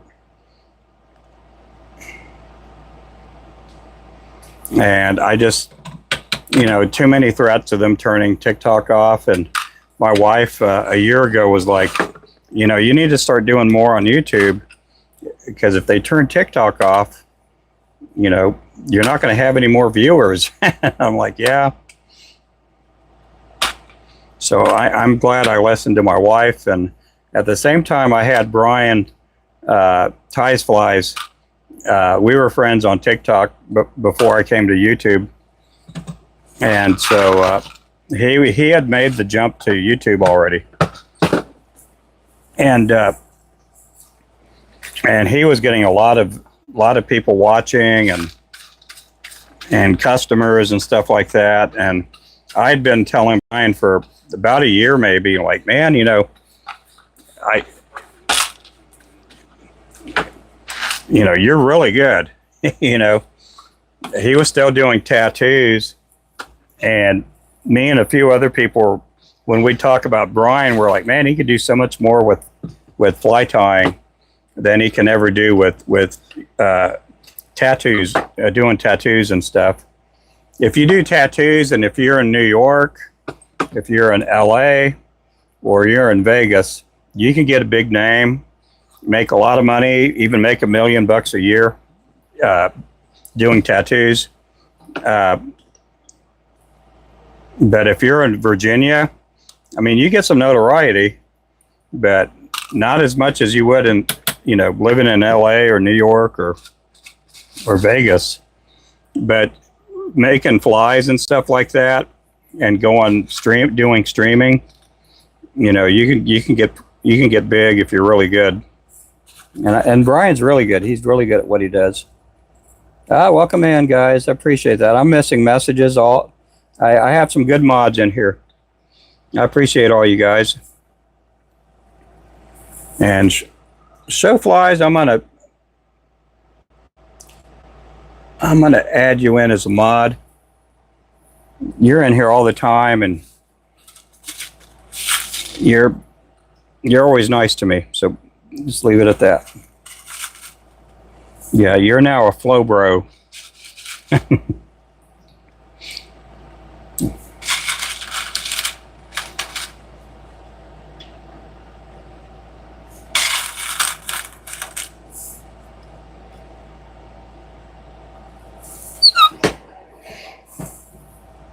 Yeah, he's in here all the time, and he does really good stuff.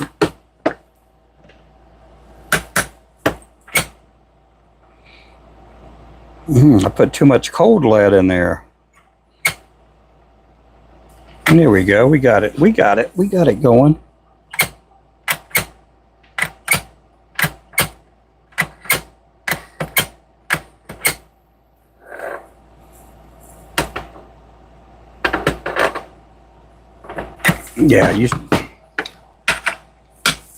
Yeah, if you're in here long enough and you're helping out and talking and chatting and all that, there's a good chance you'll be a mod in here.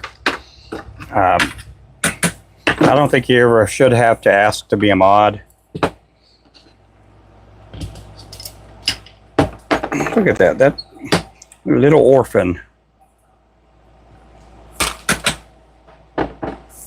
There we go.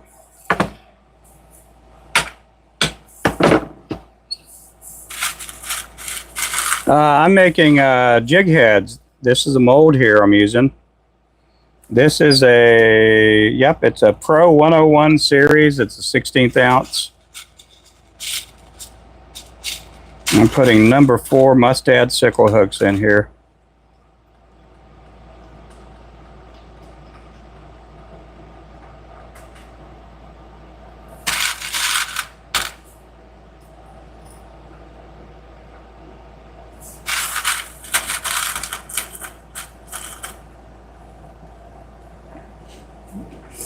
Did I see your custom painted? Oh, I don't know about that.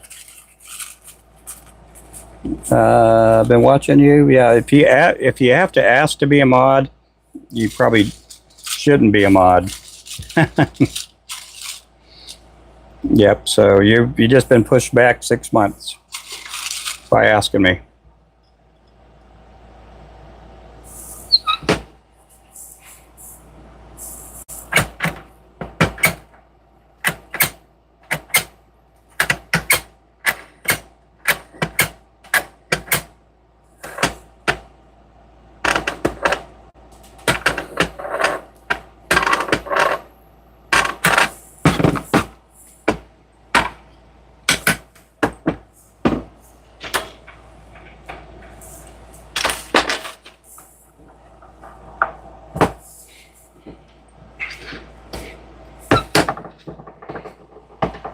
Yep, take note of that, guys. Put it on the calendar.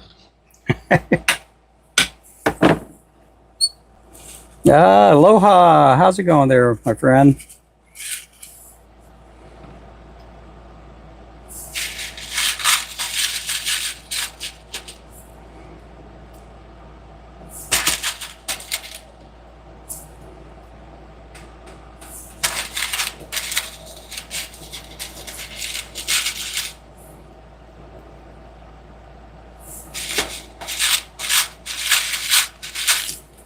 No, we still got over 200 people in here. Did we make it over 100 yet? No. We're at 96 right now on the likes. We're only 4 away from 100. Now, I know when I say that, somebody's going to take their like away. Who did that there? Is that Wayman? You guys throw Wayman a W there. Maybe throw him a couple W's. Appreciate that, Wayman. For the new mod, show flies. Okay, let me get that down here.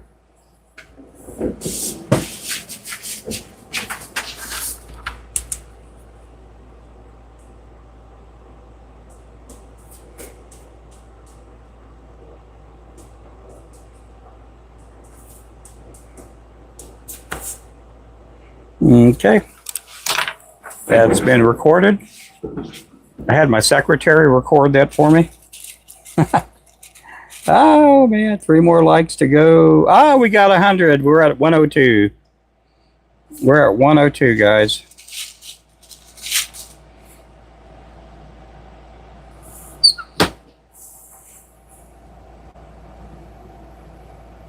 Yeah, we got it. Oh, you got that right.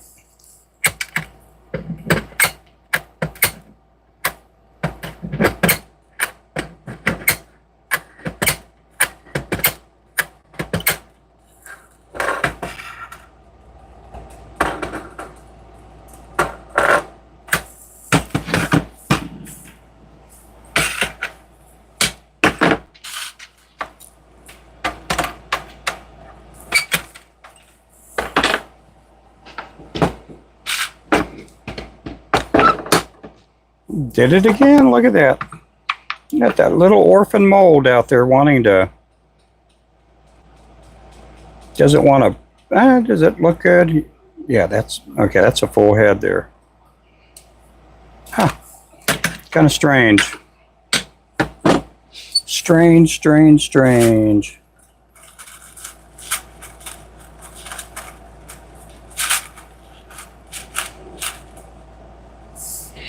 Guys, again, thank you guys for coming in. We got 203 in the channel. We got 103 on the likes. These are 16th ounce that I'm pouring right now. We do have painted jig heads. We have painted jig heads on the website. We got them in 25, also in 50.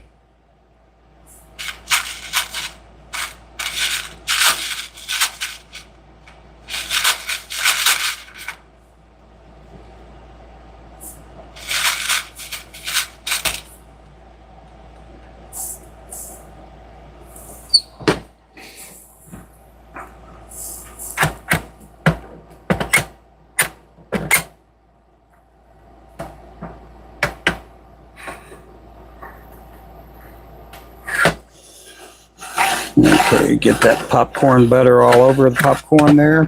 Let's get that popcorn butter.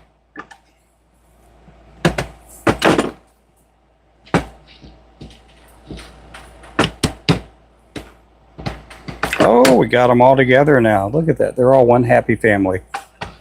One happy family.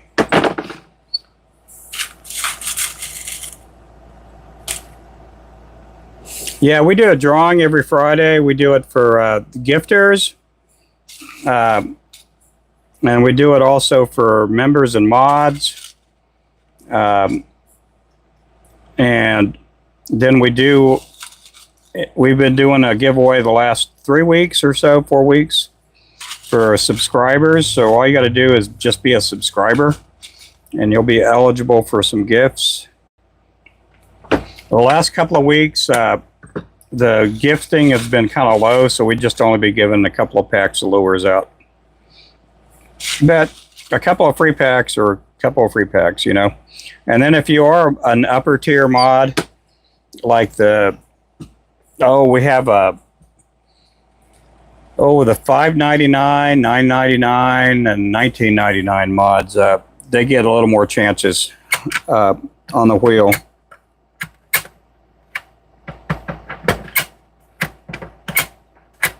And they don't have to be present, the upper tier mods. If you're just a $3.99 mod, you got to be present when we do the drawing. The other members don't have to be present. And then if you're just a mod in here too, so you'll get a chance. Look at that, same thing there.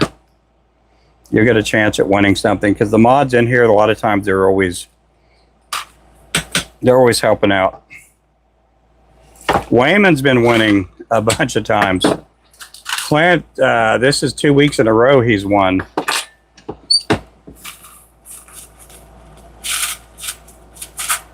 Hey, Outdoor. So, Adam won. He won the Ozzy Osbourne jigs. And then Clint was one of the winners, and then Oklahoma Dirt Outdoors is one of the winners too.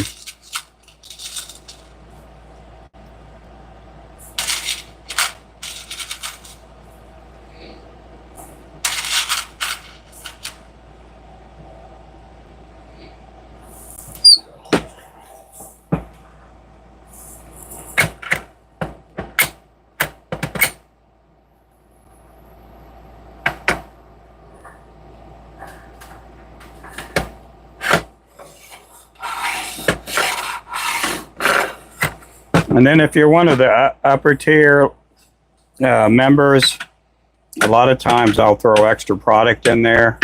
Or if you're one of the mods in here and you put in an order, a lot of times I'll throw extra stuff in there for you guys too. So it just pay off. It helps out a little bit. You guys help me out a bunch, so you know, you guys deserve it all. The Halloween ones, we have the Crawdaddy jig. Last year we had the Creepy Crawler, but we'll put another Halloween jig out there sometime. I'm not going to give too much info on that because in years past I put a Halloween jig out there and then everybody else starts doing the same one. I'm just saying it should be pretty good this year. It's going to be a little bit different from last year.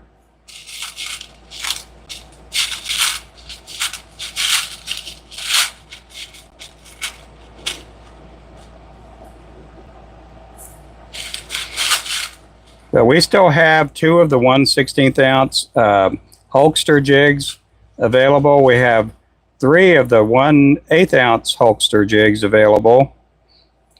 We did sell the pink lemonade. We sold the last one, and so I'm going to do another color this week sometime of a limited series.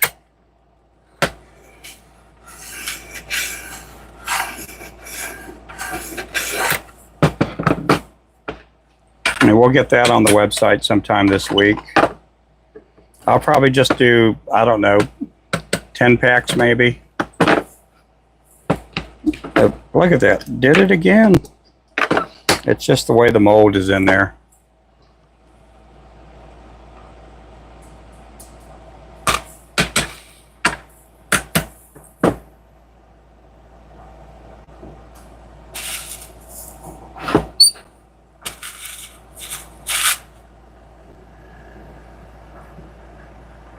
Oh my goodness, there's David K.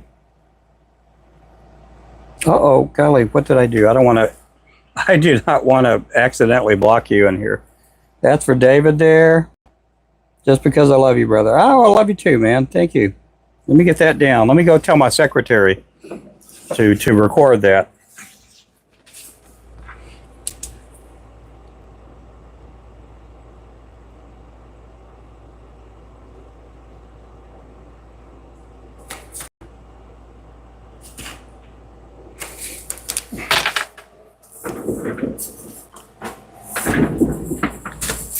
Let me grab me another drink.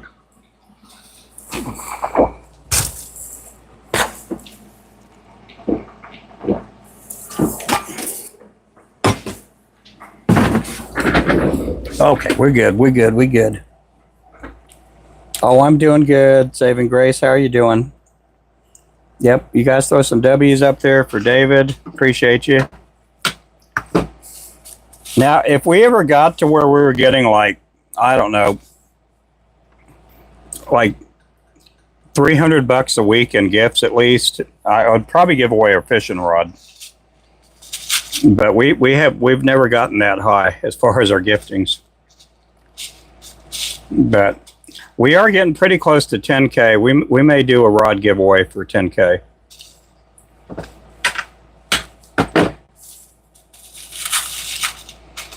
We may do a rod giveaway. I'm just throwing it out there. Don't attach me to it.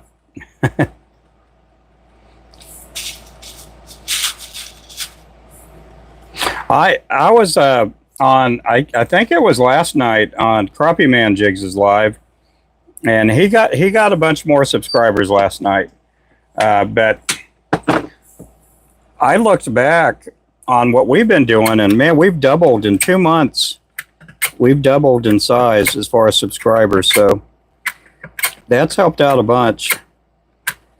That helps out the algorithm. That gets more eyes on my live streams.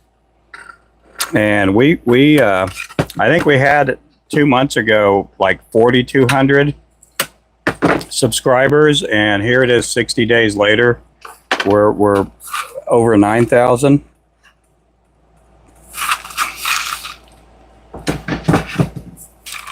I'm just super stoked because it'll be next month will be a year that we've been doing live streams. And we've had a lot of people from TikTok follow us over here.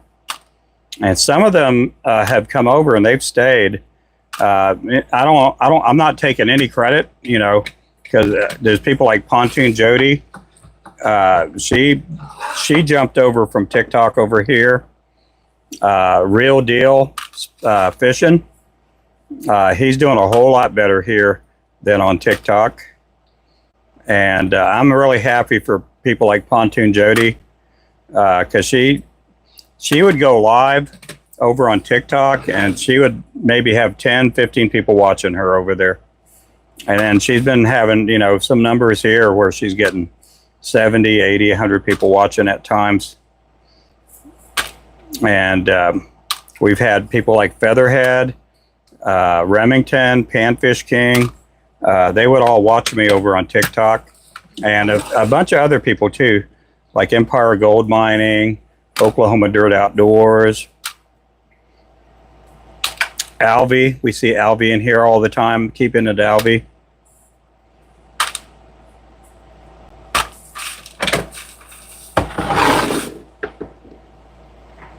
So you guys have been helping our channel grow, and I appreciate you guys.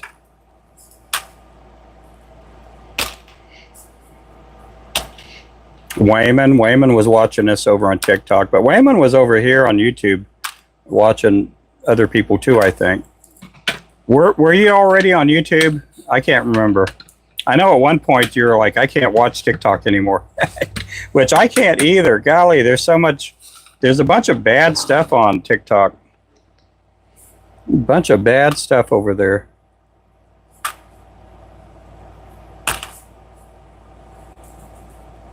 It's warning I gained 5 subs. That's 5 subs closer to unlocking the live streaming. Oh, wow. Yeah, if you guys haven't already, make sure to pick up Outdoor Pursuits. Yep, that's awesome.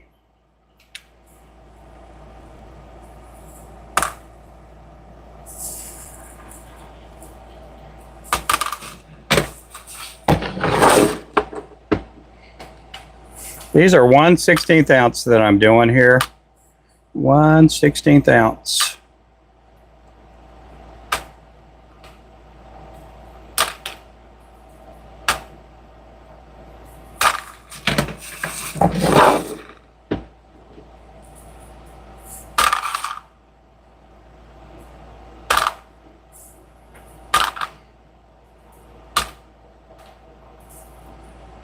I do appreciate everybody in here.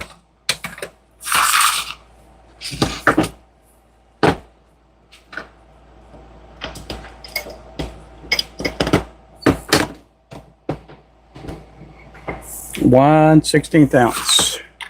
One happy family right there.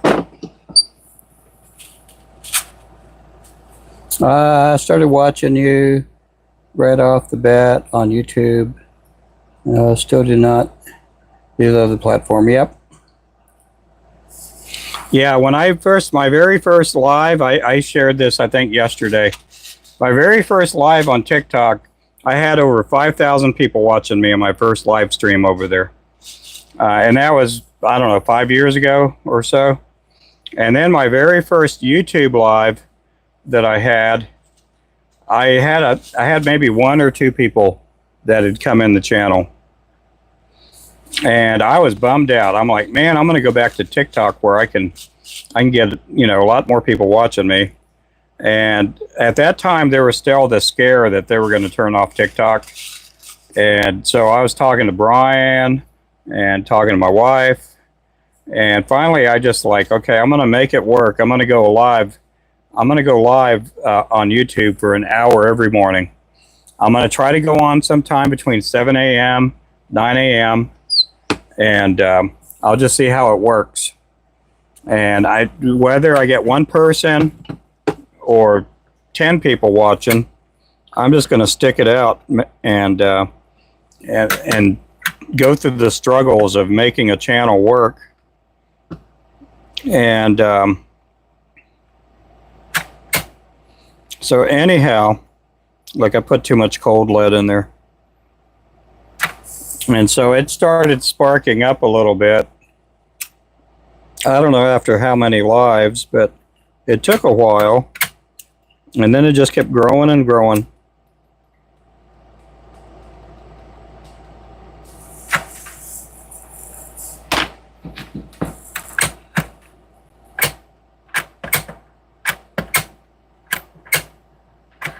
And then about, 3 weeks ago, we had over 1,000 people on the live stream over here.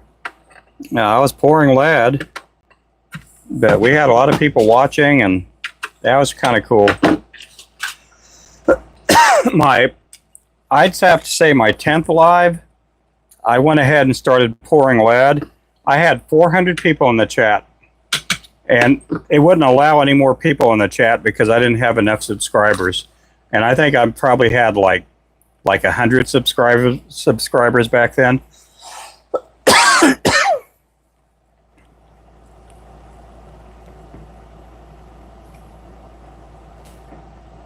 Yeah, there's still people lurking in the background. Yep. Yeah, just put in the work and stay steady.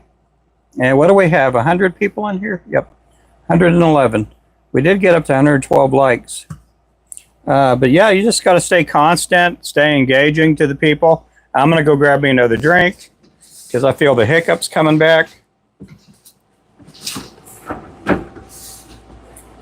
You know, my older son has the same issue with hiccups and jalapenos.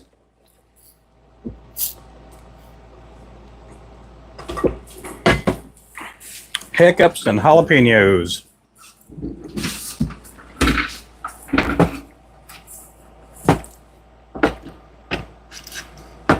So a lot of times I'll eat jalapenos and I get the hiccups. My older son has the same problem too. There may be 200. I don't know. Let me see who's all in here.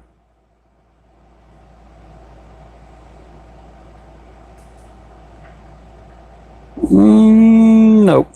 No, we don't have 200 in here watching. Yeah, I found out some little tricks to see how many people are in the chat. I even see the people that are lurking.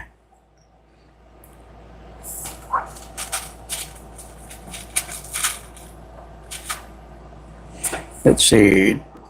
TikTok, for some reason, comment once, the people, like, I don't know if someone, oh, I don't know either.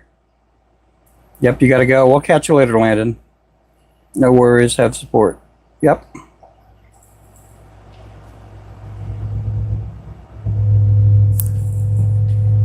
So, anyhow, we're doing something. You know, we're doing pretty good with our channel here.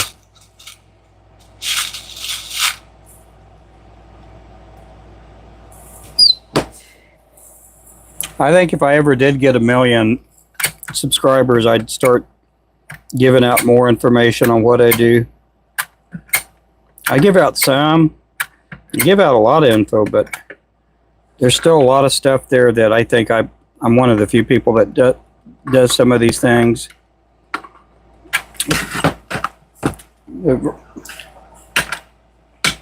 But we do okay with gifts. We just don't get a lot of gifts. Some of these people, man, they're making a lot of gifts. Like Mr.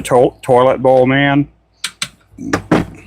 I was on his live stream for like 20 minutes one evening watching, because the guy will just stand there and people are trying to get him to laugh or whatever or say a word, and they're ridiculing him and everything. I was in there for like 20 minutes watching. The fella had like $1,500. I'm like, oh my goodness. I need to do that. I need to hang a toilet bowl around my neck. Get people laughing at me. Owner of the channel, see a lot. Yep. Yeah, we see a lot of stuff. I don't have the app opened up on my laptop. I can see my laptop from here. The last time I did a live stream pouring lead, I had the app opened on my laptop and I could see people subscribing as they were in the channel.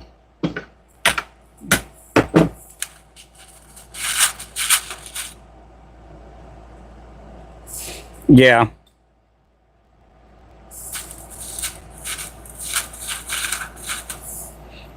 But I appreciate it. You guys, if you guys do fishing content and you love fishing and you want me to subscribe back to you, leave a comment on one of my videos and I'll try to pick you back up.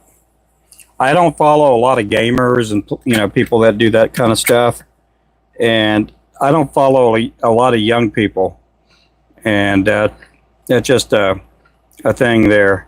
If you're fishing a lot, you're putting content up quite a bit and they're all about fishing, you know, there's a good chance I'll follow you back. But anyhow, just one of them things. I do like watching people fish and stuff, so I do like it when young people are using our lures and posting up things, and I appreciate that kind of stuff.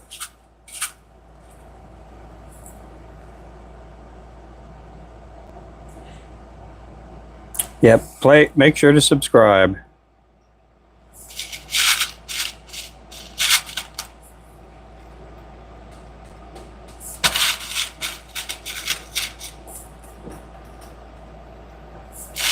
I do try to post up the live streams.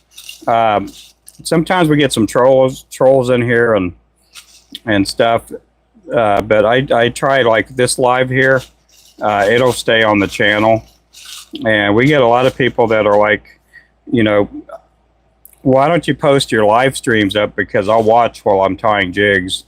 I'll just watch some of these videos of, you know, your hour-long, 2-hour-long video while I'm tying flies or jigs or whatever, and that's kind of cool. I appreciate people watching. There's one video, I think we had over 12,000 views. There was one time I poured lead, that one time that we had over 1,000 people in here. We had well over 100K views on that video. That was pretty cool.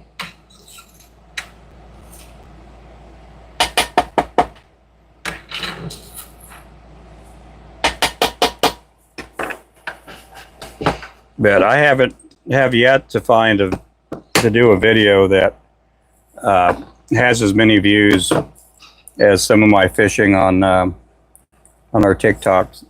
There's some videos I have up there that have like 600-700K views on it, and I'm hoping I can get a video like that here one day. I think you subbed, right? You were on my live on the 4th when I was showing local fireworks. Maybe. I can't remember that far back, but yep. Oh, thank you there, Dave.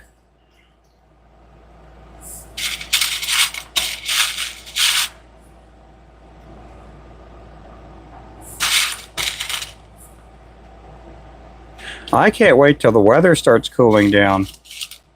The next 3 or 4 weeks, the weather should start cooling down a little bit. It has just been hot here. Now, I'm very fortunate that it hasn't been as hot as it has been in years past. But we're going to have Tuesday and Wednesday, we're going to be at 100 degrees just with the temperature. That's not including the heat index or anything like that. We're going to be super hot.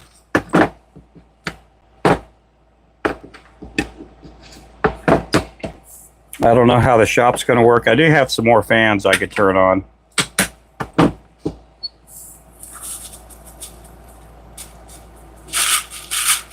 I can't wait to go fishing. Well, how often do you go fishing there, Lou? And what do you fish for? Yeah, I'm going to try to go fishing this week. One morning I'm going to try to get out early and try to do something. My back has been doing a lot better, and it still hurts, but you know, I think I'm well enough to where I can get out and walk around a little bit more.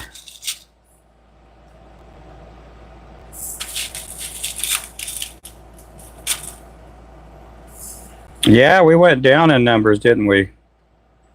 We've been having some people report our videos, our live streams.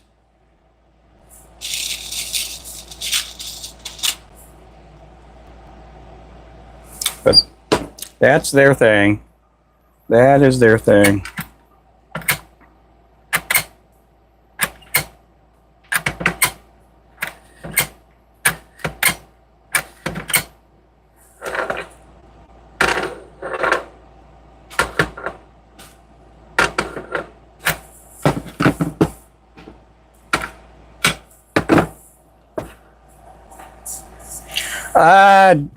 Basically that I'd broken the community guidelines. There wasn't an exact thing there, but on our YouTube studio, it shows me that somebody reported me a few times. I don't know if it was just, you know, one person or two people or what, but that happens on some live streams. Now, I don't have any violations or anything like that. You know, so I guess they went through the live stream and realized, or the AI or whatever they have set up, kind of confirmed I didn't do anything, but they're still up there where people report, and it'll hurt your algorithm. I think that's happened to Crappie Man Jigs.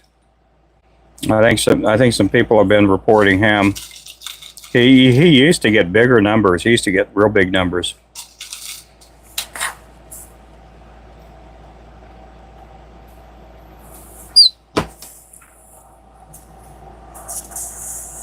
It could be for singing. Yeah, I probably did it on the way back from Texas there. Somebody didn't like my singing, Dave. I'm not saying it's you, Dave. Oh, man. But they probably reported my channel because of my wife calling me a passenger princess. That's what, it's probably spousal abuse because my wife was calling me a passenger princess. Isn't that usually what most guilty people say, Dave? And I'm not saying it's you. I'm just kidding when I say that. But I like watching these true crime stories, and they'll bring the culprit in for an interview, and the guy is always saying, "Oh, I wouldn't have done it. Oh, I swear on the Bible." They say all that they didn't do it, and at the end their DNA is all over the place, and so. Oh, I'm just kidding about you, Dave. So don't take anything serious. No, but I did say something the other day that I think I've been recorded or reported, and there's a few people that text me and said I don't know who's doing it, but I wouldn't report you. And that had me think back to these true crime shows that I like watching. Right now, I'm watching, I think it's Small Town Murder or Small Town Homicide or something like that. And they'll bring these guys in, and they'll question them. They'll show the very first questioning because they do that before they get the DNA turned in and all that. And these guys are like, no, I had no fault. I would never do anything like that to that person. And then they come back after the DNA is checked, and it's like there's DNA everywhere, you know. I know, man. It's only a bit of fun. I know. Yeah, it could be they've reported my wife, spousal abuse for calling me a passenger princess. I'm really, how do I say? I would say proud of my wife. My wife, if you guys haven't been following me a whole lot, I've been having some numbness in my right foot. And I've had numbness in my right leg ever since I got my knee replaced. And my wife's car is a lot more touchier with the brakes and the gas pedal. And so I haven't been able to drive her car. And that's the car. She drives a little Jeep Renegade, and so she drove the whole way to Texas and the whole way back. And so anyway, usually I'm the one doing most of the driving, but Stephanie, she did all the driving this time. So I can drive my truck. It is more space. The pedals are bigger. It's not as touchy as her car is. So anyway, I'm hoping to get out here in the next couple of days, go do some fishing. Yeah, she did really good. She's awesome. I got a good wife.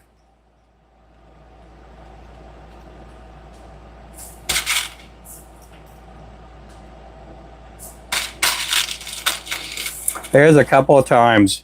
There's a trend on TikTok where some dude's talking about his wife, and he's saying his current wife. And so people get laughs off that. I did that one time while we were in Texas. The person that I said that to, They gave me this look, and I'm like, no, I'm just kidding.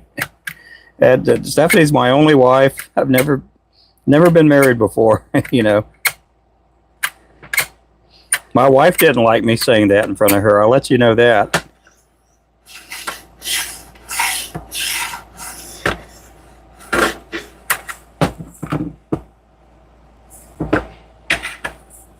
But anyway, yeah, I got to look after her. She's awesome. She's good. She's a good lady.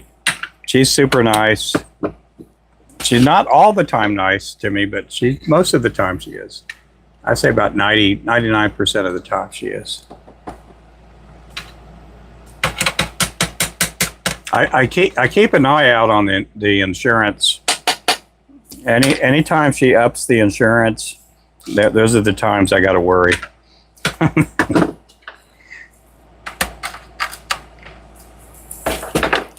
Yeah.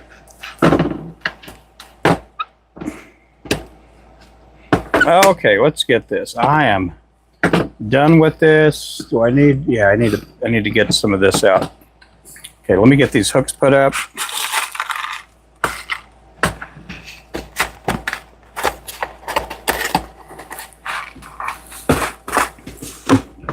Okay, let me get this going here.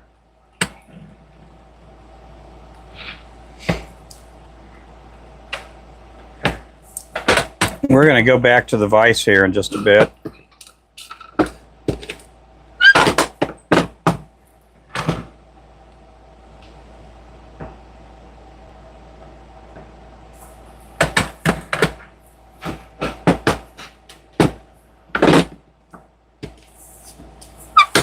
There we go.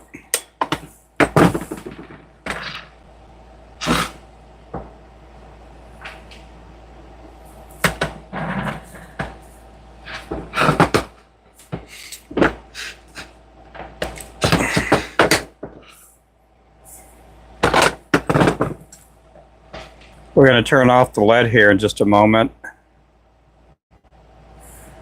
Pour these out. I'm going to drain the pot just a little bit. Now, I never drain it out completely. They tell you that that's not good for the pot. It's a good way to ruin the heating elements.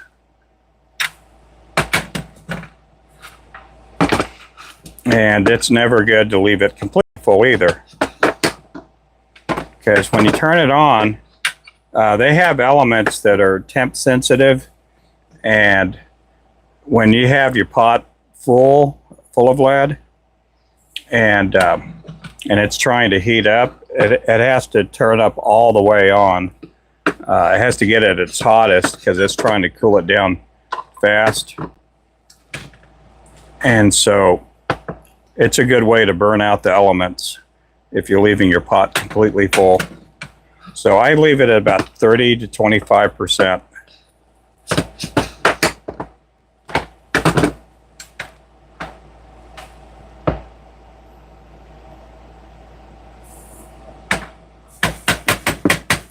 That's about good there.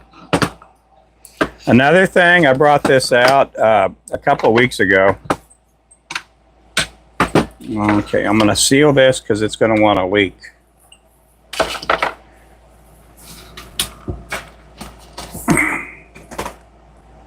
Okay, this here is a switch, and it has an on-off.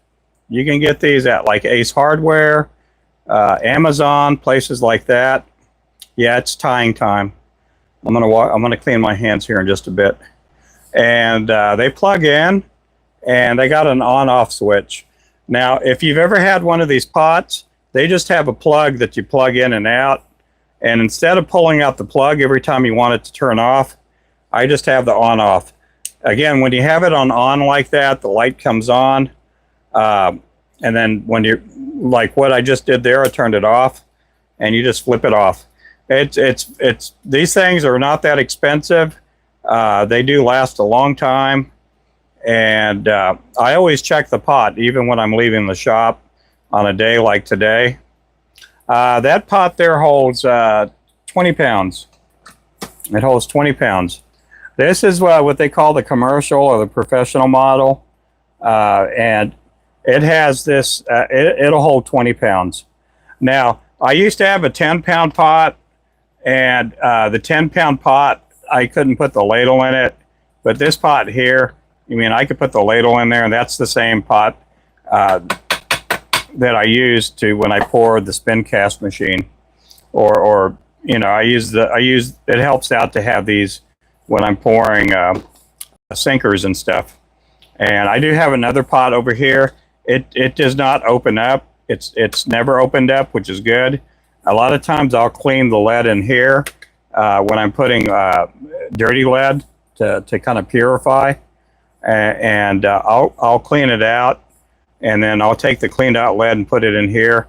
And if you've ever worked with lead, you kind of know that it's almost impossible to get it 100% clear. So anyhow, I'm going to put this mold up here to cool off.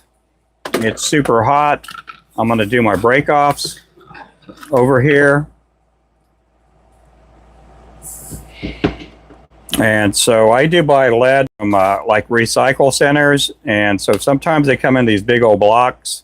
If you ever seen or heard my post office lady, her husband at his shop at work, well, he'll cut down my big old blocks of lead for me. His name is Doug, super nice guy. And sometimes I get these big old huge blocks of lead, and they're clean. You know, it's pretty clean lead.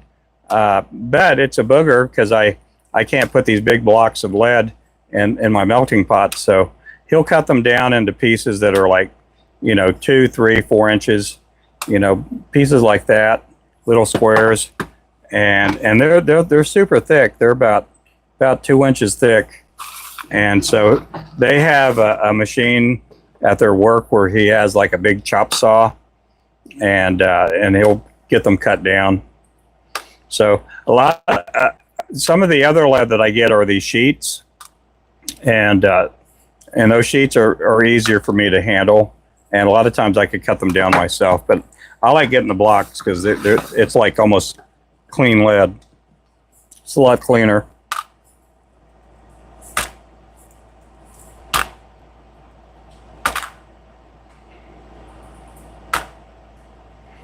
So I do appreciate everybody that's coming in here. Hope everybody's doing well. Again, we do have a sale going on for every 3 packs of lures you buy. I'm going to throw in a mystery jig pack in there. So you're going to be getting 4 packs of lures for the price of 3.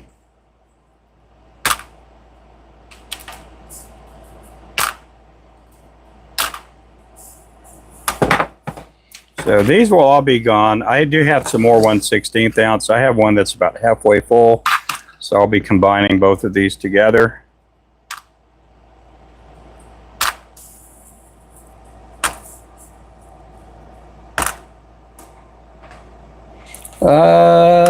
Almost like getting, no, it's a lot better than that there, Wayman. Yep. Because I get these big old blocks in, and I don't have any of the blocks here. I used to keep a block here, and it's about this big.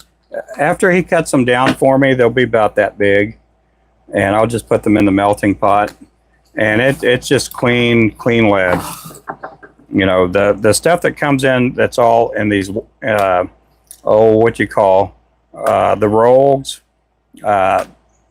Sometimes those are kind of dirty. Sometimes I get the pipes in too. The pipes are pretty filthy, and they have a lot of dirt in there. So those I try to get the dirt, you know, kind of knocked off of it, and the dirt will float. So I don't like dealing with that a whole lot. The dirt doesn't smoke up a whole lot. But I am going to have to go get some more lead here in the next couple of weeks. I may take you guys out on the road with me when I do that. And usually I get it anywhere from 75 cents to $1 a pound. Uh-oh. Ooh. So when I'm holding these, I try not to hold them like that, because if you slip, then you're getting a hole on your finger. So I hold it just like this with the point sticking out, and that way I kind of watch, because sometimes you slip up and you'll accidentally poke yourself when you do that. And another thing is I'm kind of pulling down a little bit too.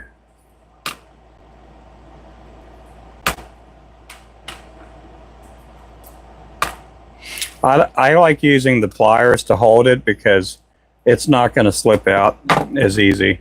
If I was holding with my hand, sometimes, in my case, my hand's sometimes a little bit slippery.